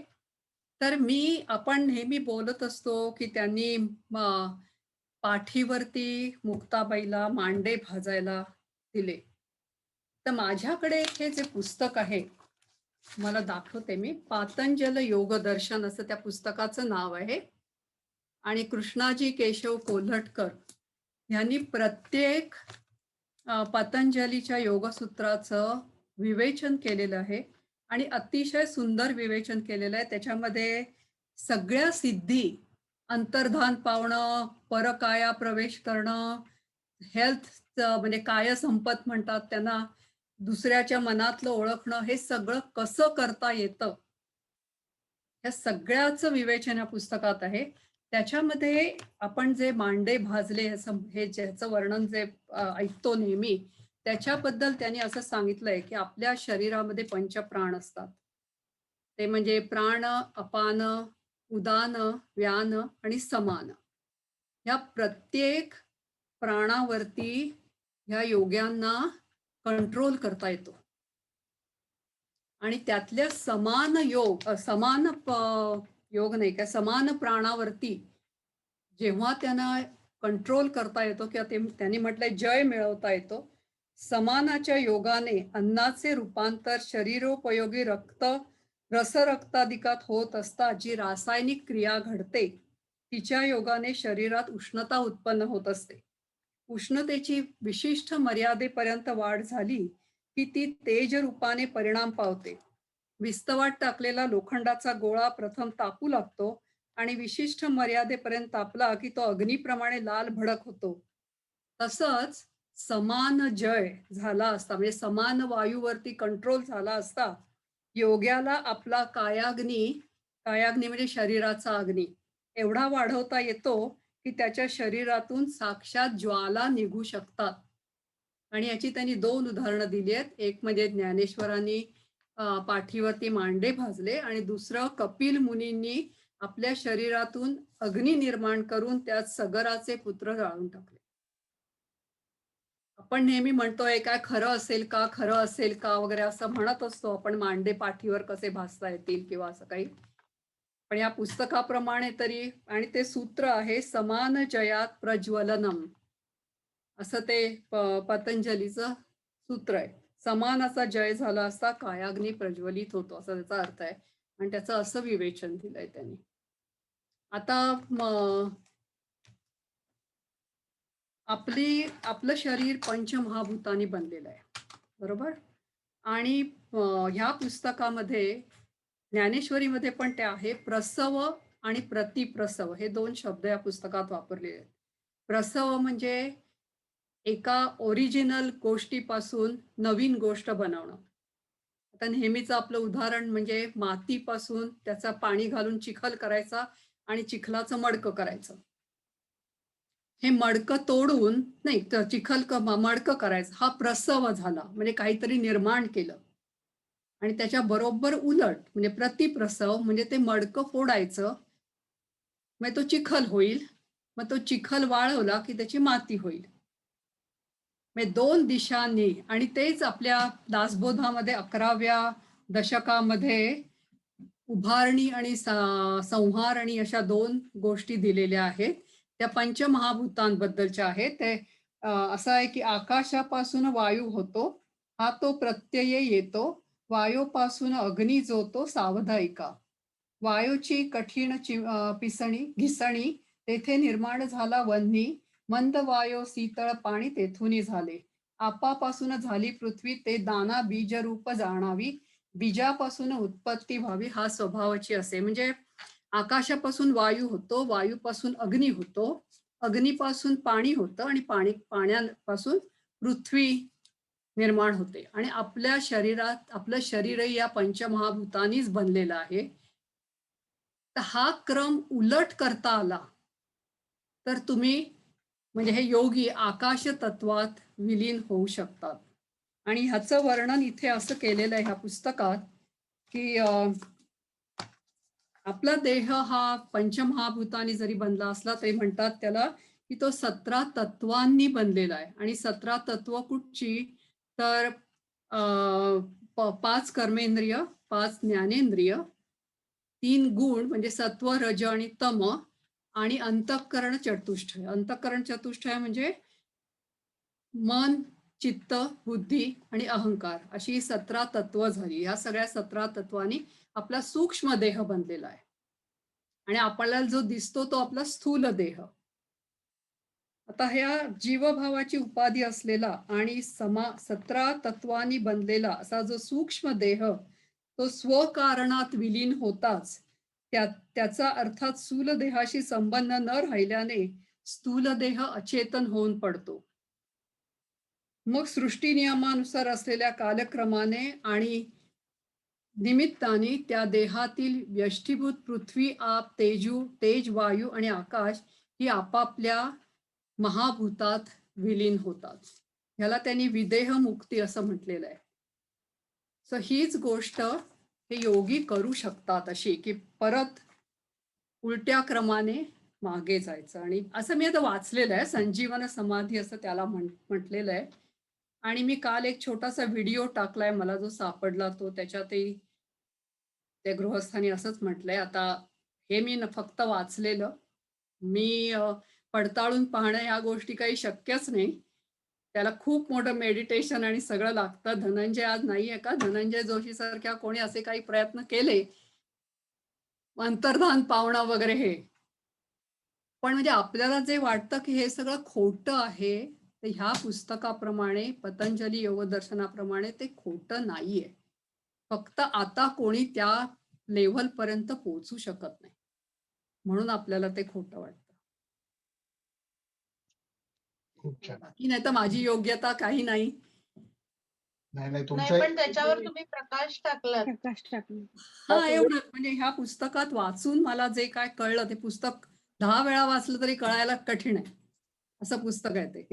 हो नाही ना. नाही, पण पण ही तुम्ही ते सोपं करून सांगितलं आम्हाला ऍक्च्युली. मे बी ते पुस्तक Thank you. वाचताना आम्हाला एवढं नसतं कळलं एखाद्या वेळी, पण तुम्ही ते मी सोपं खूप वेळा करून वाचलं ते. सांगितलं त्याच्यामुळे जास्ती चांगलं कळू शकलं. तू एडिटेड व्हर्जन खूप छान सांगितलीस. Edited version. Rekha, very good, very good. I enjoyed it. आणि आता जसं रेखाताईंनी सांगितलं की हे शक्य आहे, तर आता अध्यात्मपीठात आपण सगळे आहोत and we will definitely try to at least understand की हे काय खरं काय सत्य आहे त्याच्या मागचं, हे नक्कीच आपण जाणण्याचा प्रयत्न करूया. आणि धनंजय दादांकडनं ते गायडन्सही घेऊया. धनंजय दादांना हे पुस्तक वाचायला हवं आधी. ते रेखा त्याचं नाव पुन्हा सांग या साईटवर. त्या पुस्तकाचं नाव सांगशील पुन्हा? पतंजल योग दर्शन आणि लेखक कृष्णाजी केशव कोल्हटकर. आणि मी याची प्रस्तावना वाचली होती, तर या गृहस्थांनी एवढे कष्ट घेतले ते पुस्तक लिहिण्यासाठी, ते वाचून आपल्या डोळ्यात पाणी येतं. एवढं हे आहे, म्हणजे जबरदस्त बरोबर. अभ्यास आणि तरी त्यांनी त्या काय संपत म्हणजे हेल्दी राहायचं कसं ह्याच्यासाठी जे काय करायला या पुस्तकात सांगितलंय ते त्यांनी करून बघितलं आणि त्यांचा 40 वर्षाचा हार्ट प्रॉब्लेम गेला. ते 92 वर्षा 94 वर्षापर्यंत जगले विदाउट चष्मा. बापरे. या अष्टांग योगाचं त्यांनी पूर्ण दिलंय की फक्त म्हणजे आसन आणि प्राणायाम असं आहे की सगळ्या सूत्रांबद्दल ते बोलले आहेत? आसनं पतंजली योगसूत्रात आसनच नाहीयेत, राईट. प्राणायामाबद्दल आहे. हा Yeah. त्यांची जी काही 96 योगसूत्र आहेत त्याचा अर्थ आणि विवरण त्यांनी केलं. हे पतंजली योगसूत्रात जे नाही ते त्यांनी घातलं नाहीये. ओके. हा आता तू फार इतकी सुंदर गोष्ट आमच्या पुढे केलीस की ते नक्कीच वाचावं असं वाटतंय. Yeah. 20 वर्षाचा रोग घालवलाय. खरंच खरंच. बेसिकली हे संपूर्ण मानसशास्त्र आहे हा. आणि इट इज सो अमेझिंग. म्हणजे हे कितींदा वाचलं तरी ते पूर्ण होत नाही. It is very Right. Difficult. आणि रेखा तू फार सुंदर बरोबर त्याच्यातलं जे आजच्या ह्याच्या दृष्टीने होतं संजीवन समाधी त्याच्या दृष्टीने ते तू सांगितलंस. थँक्यू. कारण प्रयत्न केला. Not easy. या तू आणि सगळं आता कोर्स होतंस का? माऊलींची चरित्राची सांगता पसायदानापेक्षा चांगली सांगता कुठली होऊ शकते. सो आज आपल्याला गौरी कुलकर्णी पसायदान आपल्यासाठी म्हणणार आहे.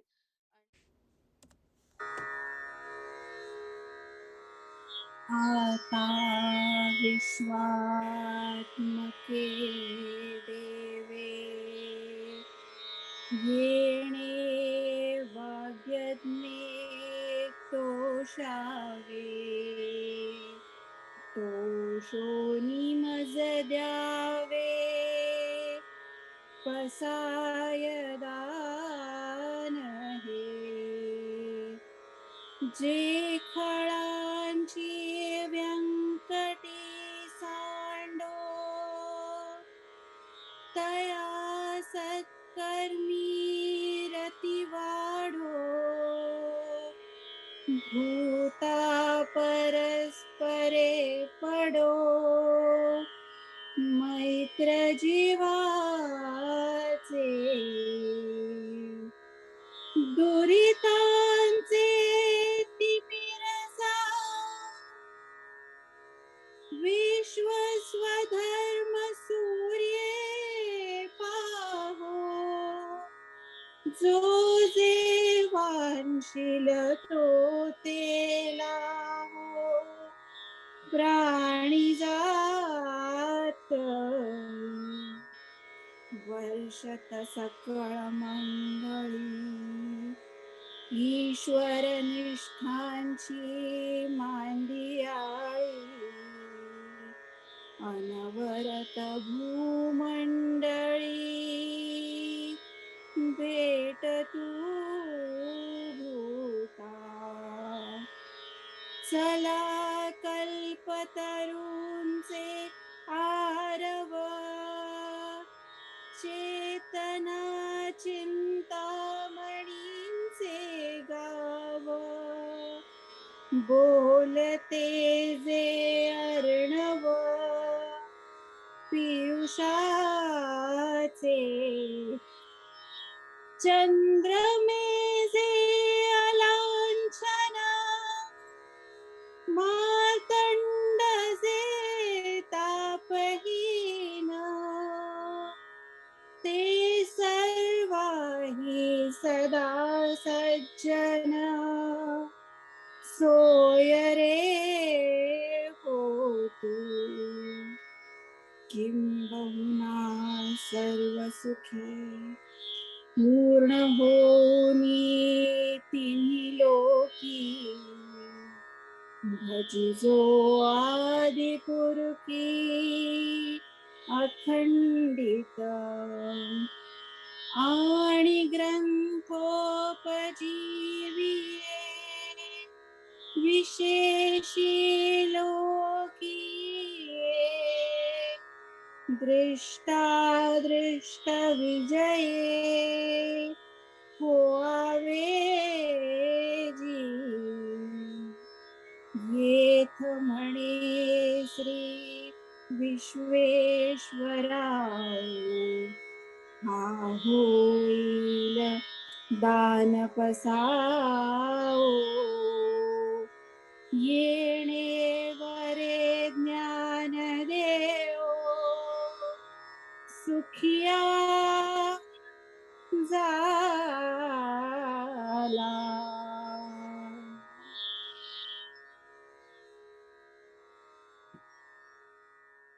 धन्यवाद.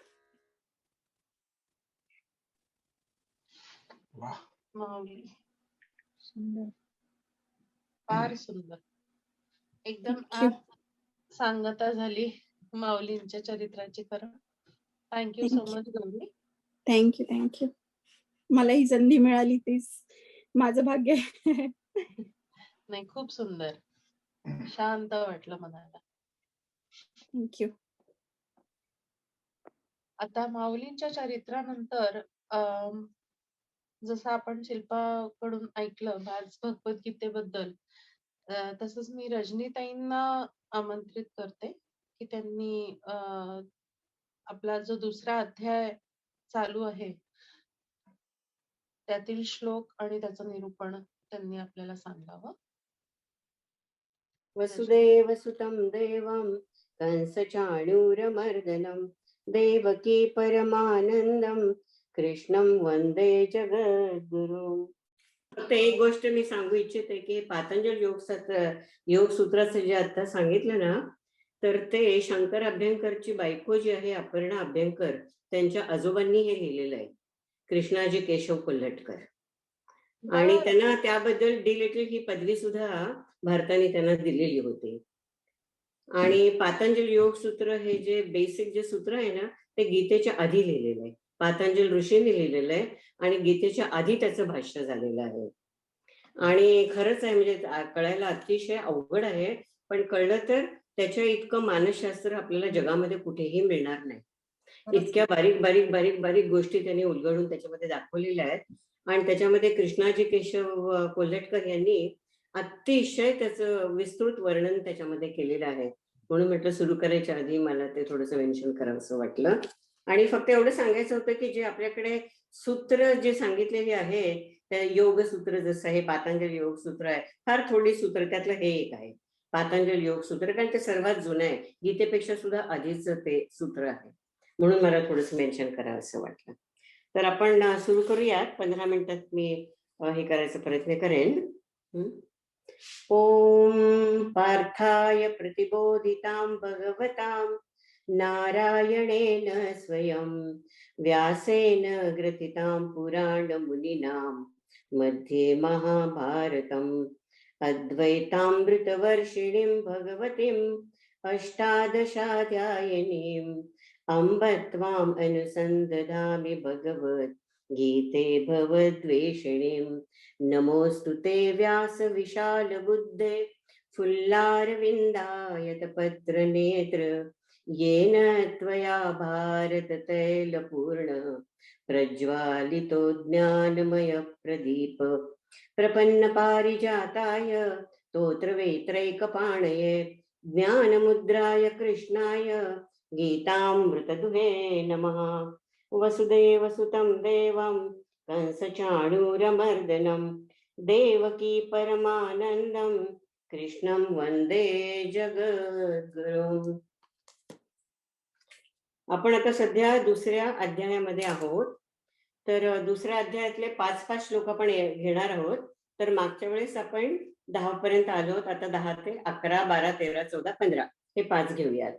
तर सुरुवात करायच्या आधी थोडस प्रस्तावनेत मी सांगू इच्छिते की आपण जसं पाहिलं ज्ञानेश्वरीमध्ये सुद्धा काय आहे की ज्ञानेश्वरीमध्ये मंगलाचरण, कारण ही प्रथा होती की आपले पुराण किंवा कुठलेही ग्रंथ किंवा कुठलेही शास्त्र लिहायच्या आधी मंगलाचरण लिहिलं जायचं. कुठलं मंगलाचरण? अर्थात गणपतीची स्तुती असायची, प्रार्थना असायची, त्यांचा आशीर्वाद मागायचा किंवा सरस्वतीची स्तुती आशीर्वाद जे काय आहे ते. तसं गीतेमध्ये नाही. हे गीतेचं विशिष्ट काय, सुरुवातच त्यांनी धर्मक्षेत्रे कुरुक्षेत्रे पासून केलेलं आहे की एक आंधळा बोलला. हे फार वेगळं, इतर ग्रंथापेक्षा हे वेगळं आहे. दुसरी गोष्ट म्हणजे सगळ्यामध्ये जसं त्यांनी शिव पार्वतीचा संवाद दाखवलेला आहे तसं प्रत्यक्ष भगवद्गीतेमध्ये तसं नाही आहे, पण ज्ञानेश्वरांनी ते सांगितलेलं आहे. ज्ञानेश्वरीमध्ये शिव पार्वतीचा संवाद सांगितलेला आहे. त्याप्रमाणे रामायणामध्ये सुद्धा शिव पार्वतीचा संवाद आहे आणि इतर अनेक पुराणांमध्ये सुद्धा शिव आणि पार्वती हा संवाद सांगितलेला आहे. तर त्याचा अर्थ असा आहे की शिव म्हणजे हे विश्वासाचं प्रतीक आहे आणि पार्वती जे आहे ते श्रद्धेचं प्रतीक आहे. तर सांगण्याचा उद्देश हाच आहे की श्रद्धा आणि विश्वास हे दोन्ही मनात असल्याशिवाय तुम्ही कुठलाही ग्रंथ, कुठलंही शास्त्र ते आपण आतमध्ये उतरवू शकत नाही. म्हणून प्रत्येक ठिकाणी पार्वती किंवा म्हणजे पार्वती हे श्रद्धेचं, सती म्हटलेलं नाहीये तिथे. जिथे जिथे या दोघांचा उल्लेख आलेला आहे तिथे पार्वती म्हटलेलं आहे. कारण पार्वती ही श्रद्धा आहे, सती ही श्रद्धा नाही आहे. आणि शिव हा विश्वास आहे. म्हणजे पार्वतीला आपल्या नवऱ्याबद्दल एवढा विश्वास असतो, म्हणजे तिथे विश्वास सुद्धा हवा आणि श्रद्धा सुद्धा हवी. आणि हे दोन जेव्हा एकत्र येतात तेव्हाच ते ज्ञान जे आहे आपल्यामध्ये उतरू शकतं. आणखीन एक गोष्ट सांगायची म्हणजे जी मला अतिशय आवडली आणि माझी खात्री आहे तुम्हाला लोकांना पण आवडेल, आणि ती म्हणजे आपल्या शेवाळकरांनी सांगितलेली होती जी मला खूप आवडली. ते काय म्हणाले की गीतेमध्ये आणि वेदामध्ये फरक काय आहे. त्यांनी सांगितलं की वेदांमध्ये असं सांगितलेलं आहे की वेद हे परमेश्वराच्या निश्वासापासून निघालेले आहेत. आणि काही काही ठिकाणी त्याचं असं वर्णन पण आहे की ते अगदी गाढ झोपेमध्ये होते आणि त्यांचा श्वासोश्वास असा हेवी जो म्हणतो आपण, जो आपण त्याला घोरणं सुद्धा म्हणू शकतो किंवा त्याचा निश्वास सुद्धा म्हणू शकतो, त्यातनं जे निघाले ते वेद आहे. आणि शेवाळकरांनी असं सांगितलं आणि मला ते खूप पटलं की त्यांनी सांगितलं की पण नंतर, कारण तेव्हा देव म्हणजे झोपेत होते. देव म्हणजे ब्रह्म, परब्रह्म, परमेश्वर, तुम्हाला ज्या नावाने म्हणायचंय ते. तर ते त्यांचं काय झालं की ते जे होते तेव्हा ते झोपेत होते, त्याच्यामुळे त्यांना कळलं नाही. त्यामुळे वेदांवर बंधन आलं. कसलं बंधन आलं तर वेद हे लिमिटेड राहिले कुणाला, ज्यांना संस्कृत येतं त्यांनाच.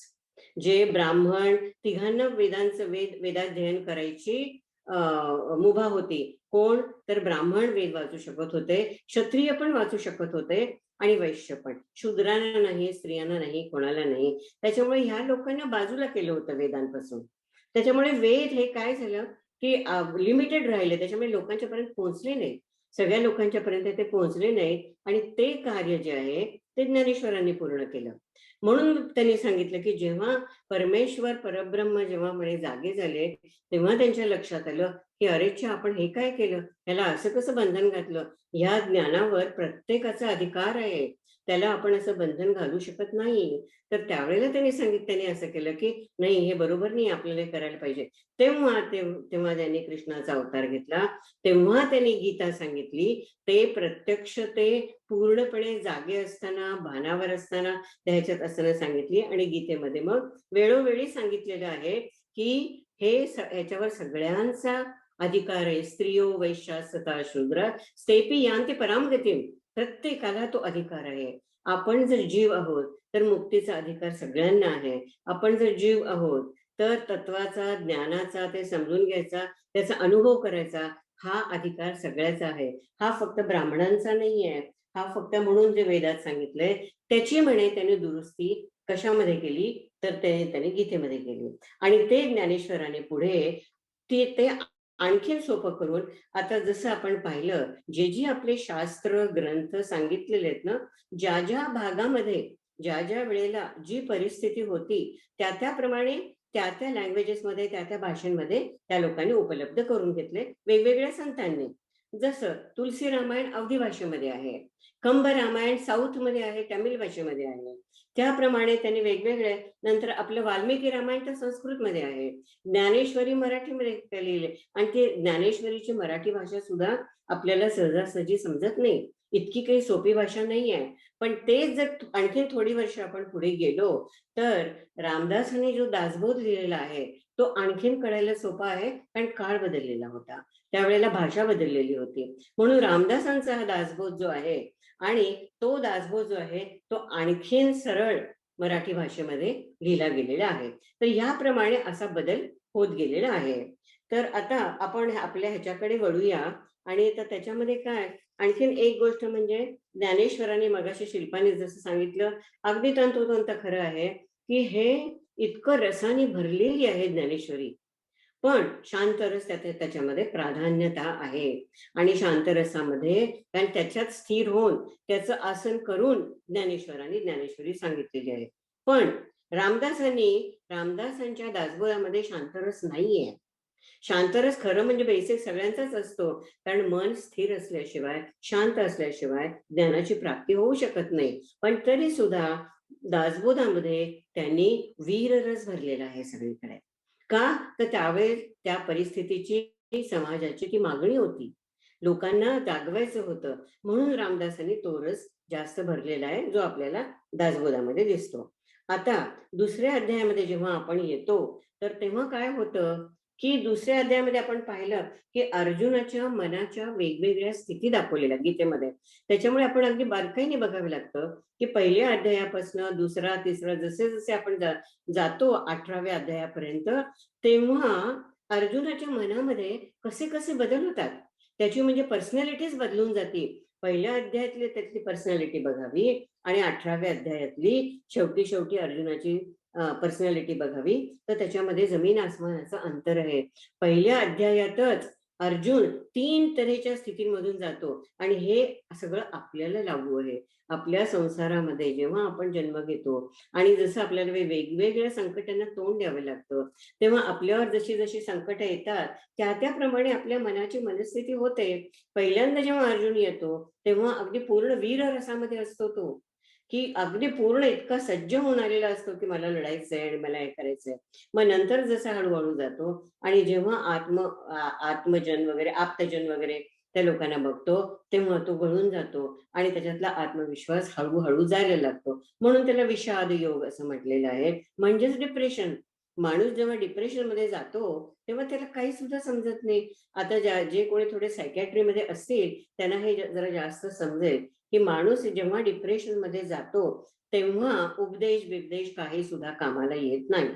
तर अशा स्थितीमध्ये जेव्हा अर्जुन गेलेला आहे सगळे शब्द, आणि अशा वेळेला तो काय करतो ज्याला सेल्फ डिफेन्स म्हणतात, की स्वतःचा सेल्फ डिफेन्स करायला लागतो की, आणि तो कृष्णालाच खूप शहाणपणा शिकवायला लागतो की कृष्णा हे बरोबर नाहीये, ह्याने हे असं पाप लागेल, हे केलं तर असं होईल, म्हणजे ह्याला सेल्फ डिफेन्स म्हणतात. तर ते अर्जुन करायला लागतो. ज्ञानेश्वरांनी सांगितलेले ज्ञानेश्वरीमध्ये तसं पाहायला गेलं तर अर्जुनामध्ये आणि धृतराष्ट्रामध्ये काहीही फरक नव्हता. धृतराष्ट्र पण ममतेने आंधळा झाला होता, त्याचप्रमाणे अर्जुन सुद्धा स्वजनांच्या ममतेमध्ये आंधळाच होतो. पण फरक दोघांच्या मध्ये एवढा होता की धृतराष्ट्र जो होता त्याची ममता कोणावर होती, फक्त आपल्या मुलांवर होती, फक्त त्याचे जे मुलं कौरव होते त्यांच्यावरच होती. आणि अर्जुनाची ममता होती ती स्वजनांवर होती, म्हणजे ती थोडी विस्तृत होती. म्हणजे कोण, भीष्म, द्रोण, आपले हे, म्हणून आपले स्वजन जे होते, आपल्या कुलाचे जे होते, आपल्या कुळाचे जे होते त्यांच्यावर त्यांना मारायला तो तयार नव्हता. आणि तेव्हा तो मग पुष्कळ कारण देतो आणि कृष्णाला सांगायचा प्रयत्न करतो की हे सगळं पाप आहे आणि हे तू मला करायला लावू नकोस. इथे आपण त्यावेळेला थांबलो होतो, कारण तेव्हा संजय सांगतो की असं करून अर्जुनाने काय केलं, गांडीव धनुष्य खाली टाकून दिलं, टाकून नाही दिलं, त्याच्या हातात गळून पडलं आणि मग त्याच्या पुढे मग तो रथाच्या खाली उतरला. हे चित्र आपण नेहमी बघतो आणि डोक्याला हात लावून बसला. असा जेव्हा मनुष्य या स्थितीमध्ये येतो याला असं पण म्हणतात डार्कनेस ऑफ सोल. जोपर्यंत आपल्या आयुष्यामध्ये असा प्रसंग येत नाही, अशी वेळ येत नाही, असा डार्कनेस येत नाही, तोपर्यंत गीता घुसू शकत नाही आणि कृष्ण बोलतही नाही. दोन्ही गोष्टी आहेत. आता असं म्हटलं जातं, आता 11व्या श्लोकापासून गीतेचं तत्वज्ञान खरंच सुरू होतं, कारण तोपर्यंत कृष्णाचं तर बोलणंच नसतं काही सुद्धा जास्त. आणि त्याच्यामध्ये मागच्या वेळेला मी सांगितलं होतं की कृष्णाला कसं महामेघाचं रूपक यांनी दिलेलं आहे ज्ञानेश्वराने. आणि का रूपक दिलेलं आहे महामेघाचं, कारण मेघ कोणाला म्हणतात की जो पाणी आपल्यामध्ये कॅरी करतो किंवा आपल्यामध्ये ठेवतो त्याला मेघ म्हणतात. आणि मेघ जो असतो ते, कारण आता पाऊस पडणार असतो, कसला पाऊस पडणार असतो तर तत्वज्ञानाचा, ज्ञानाचा पाऊस कोणावर पडणार असतो, अर्जुनावर पडणार असतो, की ज्याच्यामध्ये शोकाच्या दुःखाच्या ह्याच्या सगळ्या लाटा किंवा ह्याचे लोड ह्याच्यामध्ये उसळलेले आहे. म्हणजे पर्वतासारखा अर्जुन, पण त्याच्यावर अग्नी पेटलेला आहे आणि तो महामेघच शांत करू शकतो. म्हणून त्यांनी सांगितलेलं की हा आता बघा तुम्ही, कृष्ण हा महामेघ बनून त्याच्यावर आलेला आहे. म्हणून आपल्याला माहिती की मेघ हा शब्द जो आहे तो ह्याच्या अशा ढगांसाठीच वापरला जातो की ज्याच्यामध्ये पाणी असते आणि त्याचा रंग कसा असतो, काळसर असतो, जरासं निळसर काळसर. म्हणून कृष्णाचा रंग नेहमी निळसर काळसर असा दाखवलेला आहे. तर असं ह्याला मेघ असं म्हटलं जातं. बाकीचे कितीतरी ढगांचे प्रकार असतात वगैरे, आपण त्याच्यामध्ये आता नको जायला. तर ते फक्त 5 श्लोक वाचूयात. अशोच्यानन वशोच्चस्त्वं प्रज्ञावादांश्च भाषसे गतासून गतासूश्च नानुशोचन्ति पंडिताः न त्वेवाहं जातु नासं न त्वं नेमे जनाधिपाः न चैव न भविष्यामः सर्वे वयमतः परम् देहिनोऽस्मिन् यथा देहे कौमारं यौवनं जरा तथा देहान्तरः प्राप्तिर्धीरस्तत्र न मुह्यति मात्रा स्पर्शास्तु कौन्तेय शीतोष्ण सुख दुःखदाः आगमापायिनो नित्यांस् तांसि तिक्षस्व भारत यं हिनं व्यथयन्ते ते पुरुषं पुरुषर्षभ समदुःख सुखं धीरं सोमृतत्वाय कल्पते. इथे 15 श्लोक पूर्ण होतात. तर आता इथून हा सुरुवात करतो कृष्ण, की सुरुवातच कुठून करतो भगवान श्रीकृष्ण. पहिल्यांदा तर त्यांनी त्याला एक मारलेलंच असते की तू इतका कसा तुझ्यामध्ये ही कायरता, ही दुर्बलता, मनाची दुर्बलता ही कुठून आली, काय आली, हे एकदा सांगून झालेलं असतं. आणि आता आणि अर्जुनाची सगळ्यात मोठी भीती कुठली असती, तर मला पाप लागेल, मी यांना मारणार नाही. म्हणजे त्याच्या मनामध्ये अजूनही एवढा अहंकार बसलेला असतो. तेव्हा कृष्ण त्याला जागा करतो त्या ह्याच्यातनं. तुला कोणी सांगितलं की तू ह्यांना मारणार आहेस म्हणून? म्हणजे तो अहंकार असतो की मी ह्यांना मारणारच आणि हे माझ्याकडून मरणारच. पुढे त्याला थोडीशी जाग येते तेव्हा म्हणतो की काय सांगता येत नाही, मी मेलो काय किंवा ते मेले काय, शेवटी रिझल्ट म्हणजे त्याचं फळ एकच मिळणार मला. तर तेव्हा ते सांगतात की अशोच्यानन वशोच्चस्वम, अशोच वशोच्चस्वम प्रज्ञावादांश भाषसे गतासून अगतासूश्च नानुशोचन्ति पंडिताः. अरे अर्जुना, तू पहिल्या अध्यायामध्ये एवढं विद्वानांसारखं बोलत होतास, मला शहाणपणा शिकवत होतास, कुलाचा नाश कसा होईल, हे कसं होईल, मला पाप लागेल आणि हे बरोबर नाहीये, म्हणजे मी किती मोठेपणा दाखवतोय, मी किती चांगलं काम करतोय, असं जे बोलत होतास. पण तू शोक करतोयस कशाचा? आधी मला हे तर सांग की तुला शोक होतोय, तो कशाचा शोक होतोय? मोठ्या इतक्या वेळ तू नीतीच्या गोष्टी मला मोठ्या मोठ्या सांगत होतास आणि तू असं बोलत होतास की जसं काही सृष्टीचा करता तूच आहेस. हे ज्ञानेश्वरांचं आहे. तू स्वतःला परमेश्वर समजतोयस की मी ह्यांना मारणार किंवा मी ह्यांना मारणार नाही, किंवा ते मारतील किंवा ते मारणार नाही. तुला हे पण कळत नाहीये की शोक कशाचा करावा आणि शोक कशाचा करू नये. इतकं तू मनामध्ये आणतोयस. म्हणजे तुला वाटतंय का असं की जर समजा तू या कौरवांना मारलं नाहीस तर हे चिरंजीव राहणार आहेत? ते असं होणार नाही. म्हणून आधी हे तर लक्षात घे की कशाचा शोक करावा माणसाने आणि कशाचा करू नये. आपलं अज्ञान इथेच आड येतं. कारण आपल्याला हेच कळत नाही की दुःख कशाचं करावं आणि दुःख कशाचं करू नये. गतासून म्हणजे जे गेलेले आहेत, जे गेलेले आहेत त्यांचा शोक का करायचा बरं? बरं, त्यांचा शोक करायचा तर मग म्हणजे त्यांची शरीर तर गेलेली आहेत, मग ते शरीर गेलेत म्हणून शोक करायचा का? अगतासूश्च म्हणजे जे अजून गेलेले नाही, जे अजून आहेत त्यांचा शोक करायचा.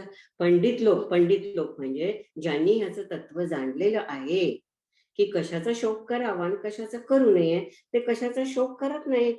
म्हणून परत कृष्ण त्याला सांगायला लागतात की हे बघ, अशी कधीच वेळ नव्हती की जेव्हा तू नव्हतास किंवा मी नव्हतो किंवा हे राजा लोक नव्हते. तुला आठवत नाही? कारण पहा ना, सरळ बघायला गेलं तर जन्माच्या आधी आपण कुठे होतो? कुणालाच माहिती नाही आपण जन्माच्या आधी कुठे होतो ते. एवढं माहिती आहे की आपण नव्हतो. जन्म झाला, आपण जन्माला आलो, आयुष्य काढलं, आता मेल्यानंतर कुठे जाणार हे माहिती नाही. म्हणजे आधी पण नव्हतो आपण, नंतर पण नसणार. मग मध्येच आपलं जेवढं जीवन आहे तेवढ्यावर आपला एवढा मोह आणि एवढा आहे. आणि ते सांगण्यासाठी मग पुढच्या श्लोकात सांगतात, देहिनोस्मिन्यथा देहे कौमारम यौवनजरा तथा देहांतर प्राप्ती धीरस्तत्र न मुह्यति. कशाचा तो शोक करतोय? या देहाचा. आणि सगळ्यांना माहिती आहे की ह्याच्यामध्ये सांगितलं की या देहाच्या 6 अवस्था असतात आणि हे प्रत्येकाचा हा अनुभव आहे. कुठल्या 6 अवस्था आहेत? एक तर जन्म होतो, प्रत्येकाला माहिती, हे कोणीही नाकारू शकत नाही किंवा ह्याच्याबद्दल कोणी वादही नाही करू शकत. जन्म होतो. जायते, दुसरं आहे अस्ति. अस्ति म्हणजे असणेपणा, आय एम. हे प्रत्येकाला ही भावना असते. अगदी तुम्ही छोट्यातला छोटा मुलगा जरी घेतला ना, त्याच्या सुद्धा मनामध्ये मी आहे असण्याची ही भावना, ज्याला अवेअरनेस म्हणतात, ज्याला कॉन्शियसनेस म्हणतात किंवा ज्याला चेतना म्हणतात, ती जी भावना आहे त्याला म्हणतात अस्ति. आधी जायते, जोपर्यंत जन्म होत नाही तोपर्यंत ती भावना नसते. जेव्हा जन्म झाला की अस्तिची भावना येते. मग पुढे काय होतं? तो काय होतो? कुमार होतो, वर्धते, मोठा होतो मुलगा. आई वडिलांना किती आनंद होतो मुलगा मोठा झालेला बघताना, किती हे होतं. आणि तोच मुलगा मग वर्धते. मग पुढे काय होतं? तो मोठा झाल्यानंतर विपरिणमिते, म्हणजे त्याच्यामध्ये बदल व्हायला लागतात. मग टीनेजर्स होतात, मग ऍडल्ट होतात. तेव्हा सुद्धा आई वडिलांना आनंद होतो. आपण रडतो का त्यावेळेला की ह्याचं बालपण गेलं, ह्याचं बालपण मेलं म्हणून? नाही. का नाही? आता चेंज झाला ना त्याच्यामध्ये. असं मेडिकल सायन्समध्ये सुद्धा असं म्हटलं जातं की दर 12 वर्षामध्ये सगळ्या सेल्स बदलतात. म्हणजे पूर्ण, म्हणजे आपण जन्मलो त्यावेळेला आपल्या अंगामध्ये ज्या सेल्स होत्या त्या सुद्धा आता नाही आहेत. मग मी आहे हे कसं म्हणतो आपण? मी तोच आहे. पुढे काय होतं? यौवन येतं माणसाला. तेव्हा म्हणतो का बालपण मरून जातं, बालपण निघून जातं? त्यावेळेला रडतो का आपण? शोक होतो का आपल्याला? नाही होत शोक. तेव्हा पण शोक होत नाही, आनंद होतो. मग मुलाचं लग्न होतं, मग मुलाचा संसार थाटतो, मग त्याला मुलं होतात. मग काय होतो? तो मग त्याच्यानंतर जरा, त्याला क्षीयते. शरीरातली शक्ती जी आहे ती थोडी थोडी थोडी थोडी सगळी क्षीण व्हायला लागते. तेव्हा आपल्याला आपलं हे आठवतं. काय आठवतं? बालपण आठवतं, यौवन आठवतं. आणि आपण आपलेच फोटो जेव्हा बघतो तेव्हा आपल्याला सुद्धा वाटतं, बापरे, मीच आहे का ती? कुठे गेली मग ती आता? आता आरशामध्ये पाहिलं तर अगदी टोटली डिफरंट रूप आपल्याला स्वतःला दिसतं. मग असं वाटतं कुठे गेली ती? पण एखाद्या मित्राला, मैत्रिणीला आपण 30-40 वर्षानंतर जरी भेटलो तरी ओळखतो की नाही? म्हणतो की नाही, अगं ही तीच आहे किंवा अगं मी तीच आहे. जरी रूप सगळं वरून बदललेलं असलं तरी समथिंग आतमध्ये काहीतरी असतं ना, ते सांगतं की आय एम. हा जो एमनेस असतो त्यालाच सच्चित आनंद असं जो म्हणला जातो. तर तो आनंद नाही मिळत त्याच्यामध्ये. सत आणि चित हे 2 असतात. आनंद आपला ब्लॉक झालेला असतो, म्हणून आपल्याला त्या आनंदाची अनुभूती अजून घेता येत नाही.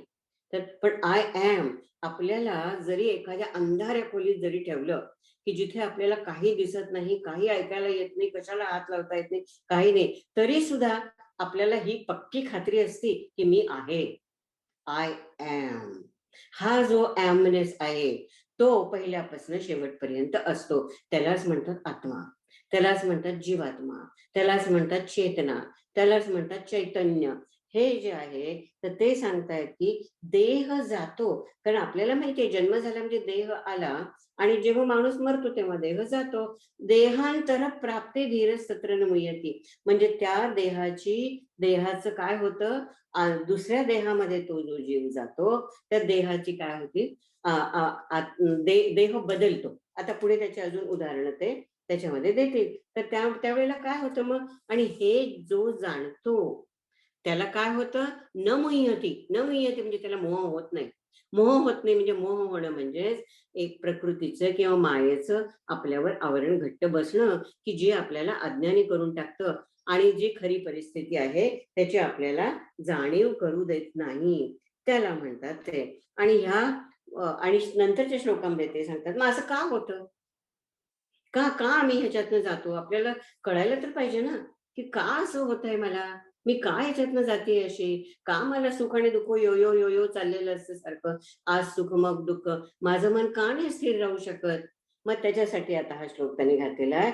हा एकच इम्पॉर्टंट श्लोक आहे ह्याच्यामध्ये. मात्रा स्पर्शास्तु कौंतेय शीतोष्ण सुख दुःखदा आगमापायनो नित्यांस तांस्तितिक्षस्व भारत. तर त्याच्यामध्ये त्यांनी सांगितलेलं आहे की हे बघ की मात्रा म्हणजे काय, आपले इंद्रिय.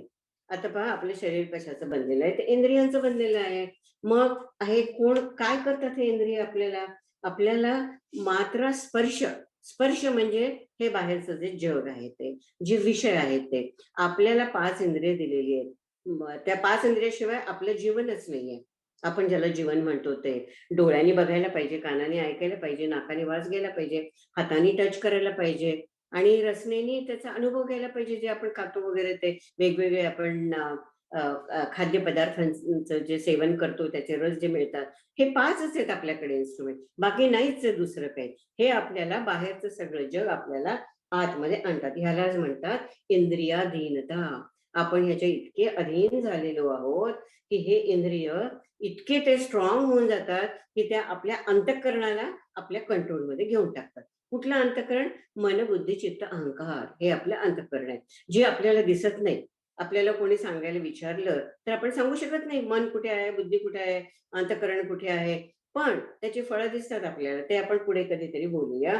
आणि ह्याच्यामुळे मग काय होतं, कारण हा प्रकृतीचा नियम आहे, हा मायेचा नियम आहे की जिथे जिथे इंद्रिय विषयाच्या संयोगामध्ये येतात तिथे द्वंद्व हे 110% ठरलेलं आहे. असतं कसलं? सुख किंवा दुःख. त्या पदार्थामध्ये काही सुख दुःख नसतं, पण आपल्या इंद्रियांमध्ये ते असतं. कारण एखादी गोष्ट एखाद्या माणसाला खूप चांगली वाटते, तीच गोष्ट दुसऱ्या माणसाला अजिबात आवडत नाही.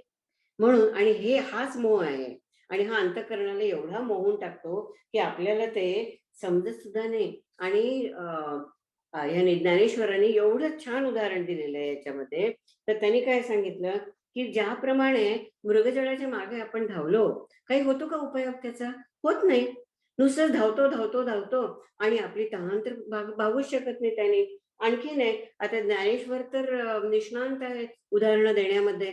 हजारोनी लाखोनी उदाहरण तुम्हाला ज्ञानेश्वरीमध्ये सापडतील की ज्याला तुम्ही त्याला तोड नाही अशी उदाहरणं कोणीही दिलेली नाहीये. आणखीन एक दिलेलं आहे त्यांनी की स्वप्नामध्ये मला एवढा पैसा मिळाला, लक्ष्मी पूर्णच्या पूर्ण स्वप्नात आली, डोळे उघडल्यावर कुठे गेली लक्ष्मी? गेली सगळी, काहीच नाही, एक पण पैसा नाही. मी भिकारी, ते भिकारीच आहे, तसाच आहे. म्हणून ते सांगतात. आणि त्यांनी सांगितलं की म्हणून तू अशा ह्याचा त्याग करायला पाहिजे आपल्याला. कशाचा? इंद्रियांचं जे हे असतं त्याचा त्याग आपल्याला करता आला पाहिजे. म्हणून हे सांगतात की हे सगळं का? कारण हे अनित्य आहे, आपल्याला माहिती आहे. आणि म्हणून ह्याच्यामध्ये सांगितलं की मात्रा स्पर्शास्तु कौंतेय शीतोष्ण सुख दुःखदाः आगमा पायनो नित्य. जे येतं ते जातं, हा रूलच आहे 100%. तुम्ही पण हे करून बघा. आज समजा आपल्या जवळचं कोणी आज गेलं आणि आज मला त्यावेळेला एवढं दुःख होतं की वाटतं की हे मला इतकं पेन, एवढं दुःख होतं, हे कधी जाणारच नाहीये. पण एका वर्षाने त्याच माणसाला भेटून बघा, त्याला तेवढं दुःख असतं का? नसतं. हे सगळे येणारे जाणारे आहेत. येणारा जाणारच जाणार, तो राहूच शकत नाही. सुख पण राहत नाही, दुःख पण राहत नाही. म्हणून आगमा पायनो नित्य. म्हणून शंकराचार्यांनी सांगितलेलं आहे की आपल्यामध्ये आपण तितिक्षा बाळगली पाहिजे. तितिक्षा म्हणजे काय? सहनशीलता. त्यांनी विवेक चूडामणीमध्ये सुंदर श्लोक दिलेला आहे. तितिक्षाचं त्यांनी डेफिनेशनच दिलेलं आहे की तितिक्षा म्हणजे काय? सहनम सर्व दुःखानाम. कुठलं का दुःख येईना, म्हणजे दुःख म्हणजे नुसतं दुःखच असं समजू नये बरं आपण. सुख जे आपल्या वाट्याला येतं, आनंद, ते सुद्धा एक प्रकारचं दुःखच असतं, कारण त्याच्या मागे दुःख चिकटलेलं असतं. म्हणून आनंदाबरोबर दुःख पण येतच. म्हणून सहनम सर्व दुःखानाम चिंता विलापरहितम अन अप्रतिकार पूर्वकम. म्हणजे कसं? दुःख आल्यावर आपल्याला सहन करावंच लागतं. जातो कुठे आपण? सांगतो कोणाला? काही का होईना, पण कसं करतो आपण? रडत पडत करतो. तसं नाही. चिंता अप्रतिकार पूर्वकम, त्याचा प्रतिकार न करता समजून घेऊन मन स्थिर ठेवून कुठलीही गोष्ट जर आपल्याला आधीपासून माहिती असली तर त्याचं तेवढं दुःख होत नाही. आणि चिंता विलाप रहितम म्हणजे त्याच्याबद्दल काळजी करायची नाही, त्याच्याबद्दल विलाप म्हणजे सारखं रडायचं नाही त्याच्याबद्दल. रहितम सा तितिक्षा निगत्यती. अशाला त्याला तितिक्षा म्हणतात.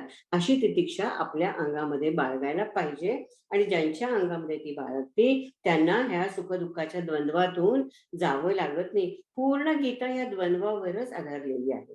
प्रत्येक अध्यायामध्ये हे द्वंद्वच दाखवलंय.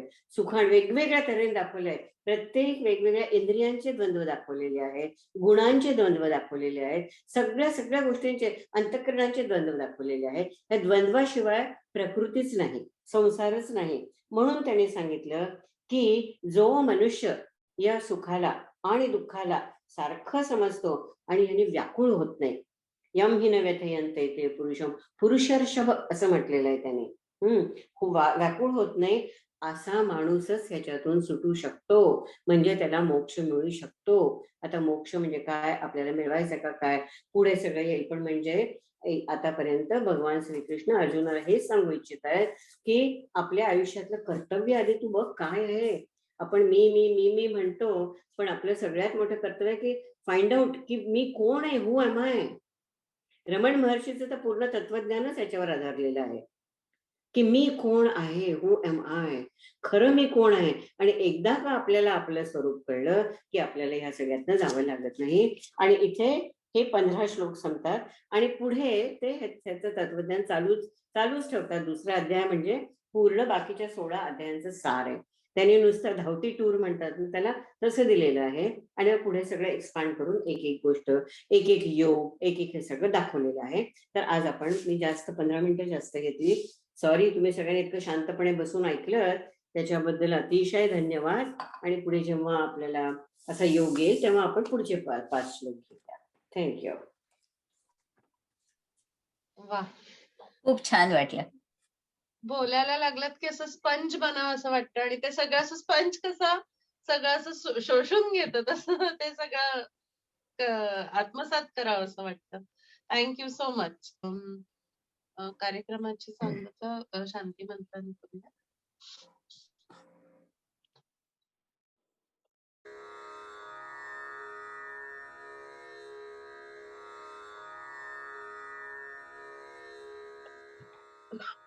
कृष्णाय वासुदेवाय हरये परमात्मने प्रणतः क्लेशनाशाय गोविन्दाय नमो नमः.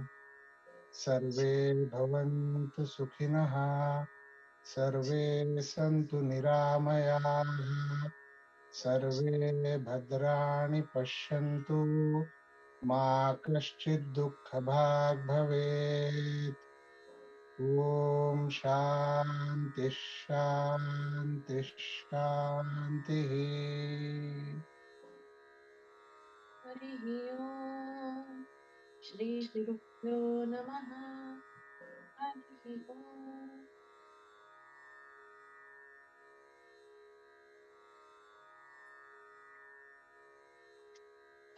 सगळ्यांचे खूप खूप आभार. Thank you everybody. Thank you. खूप छान झालं.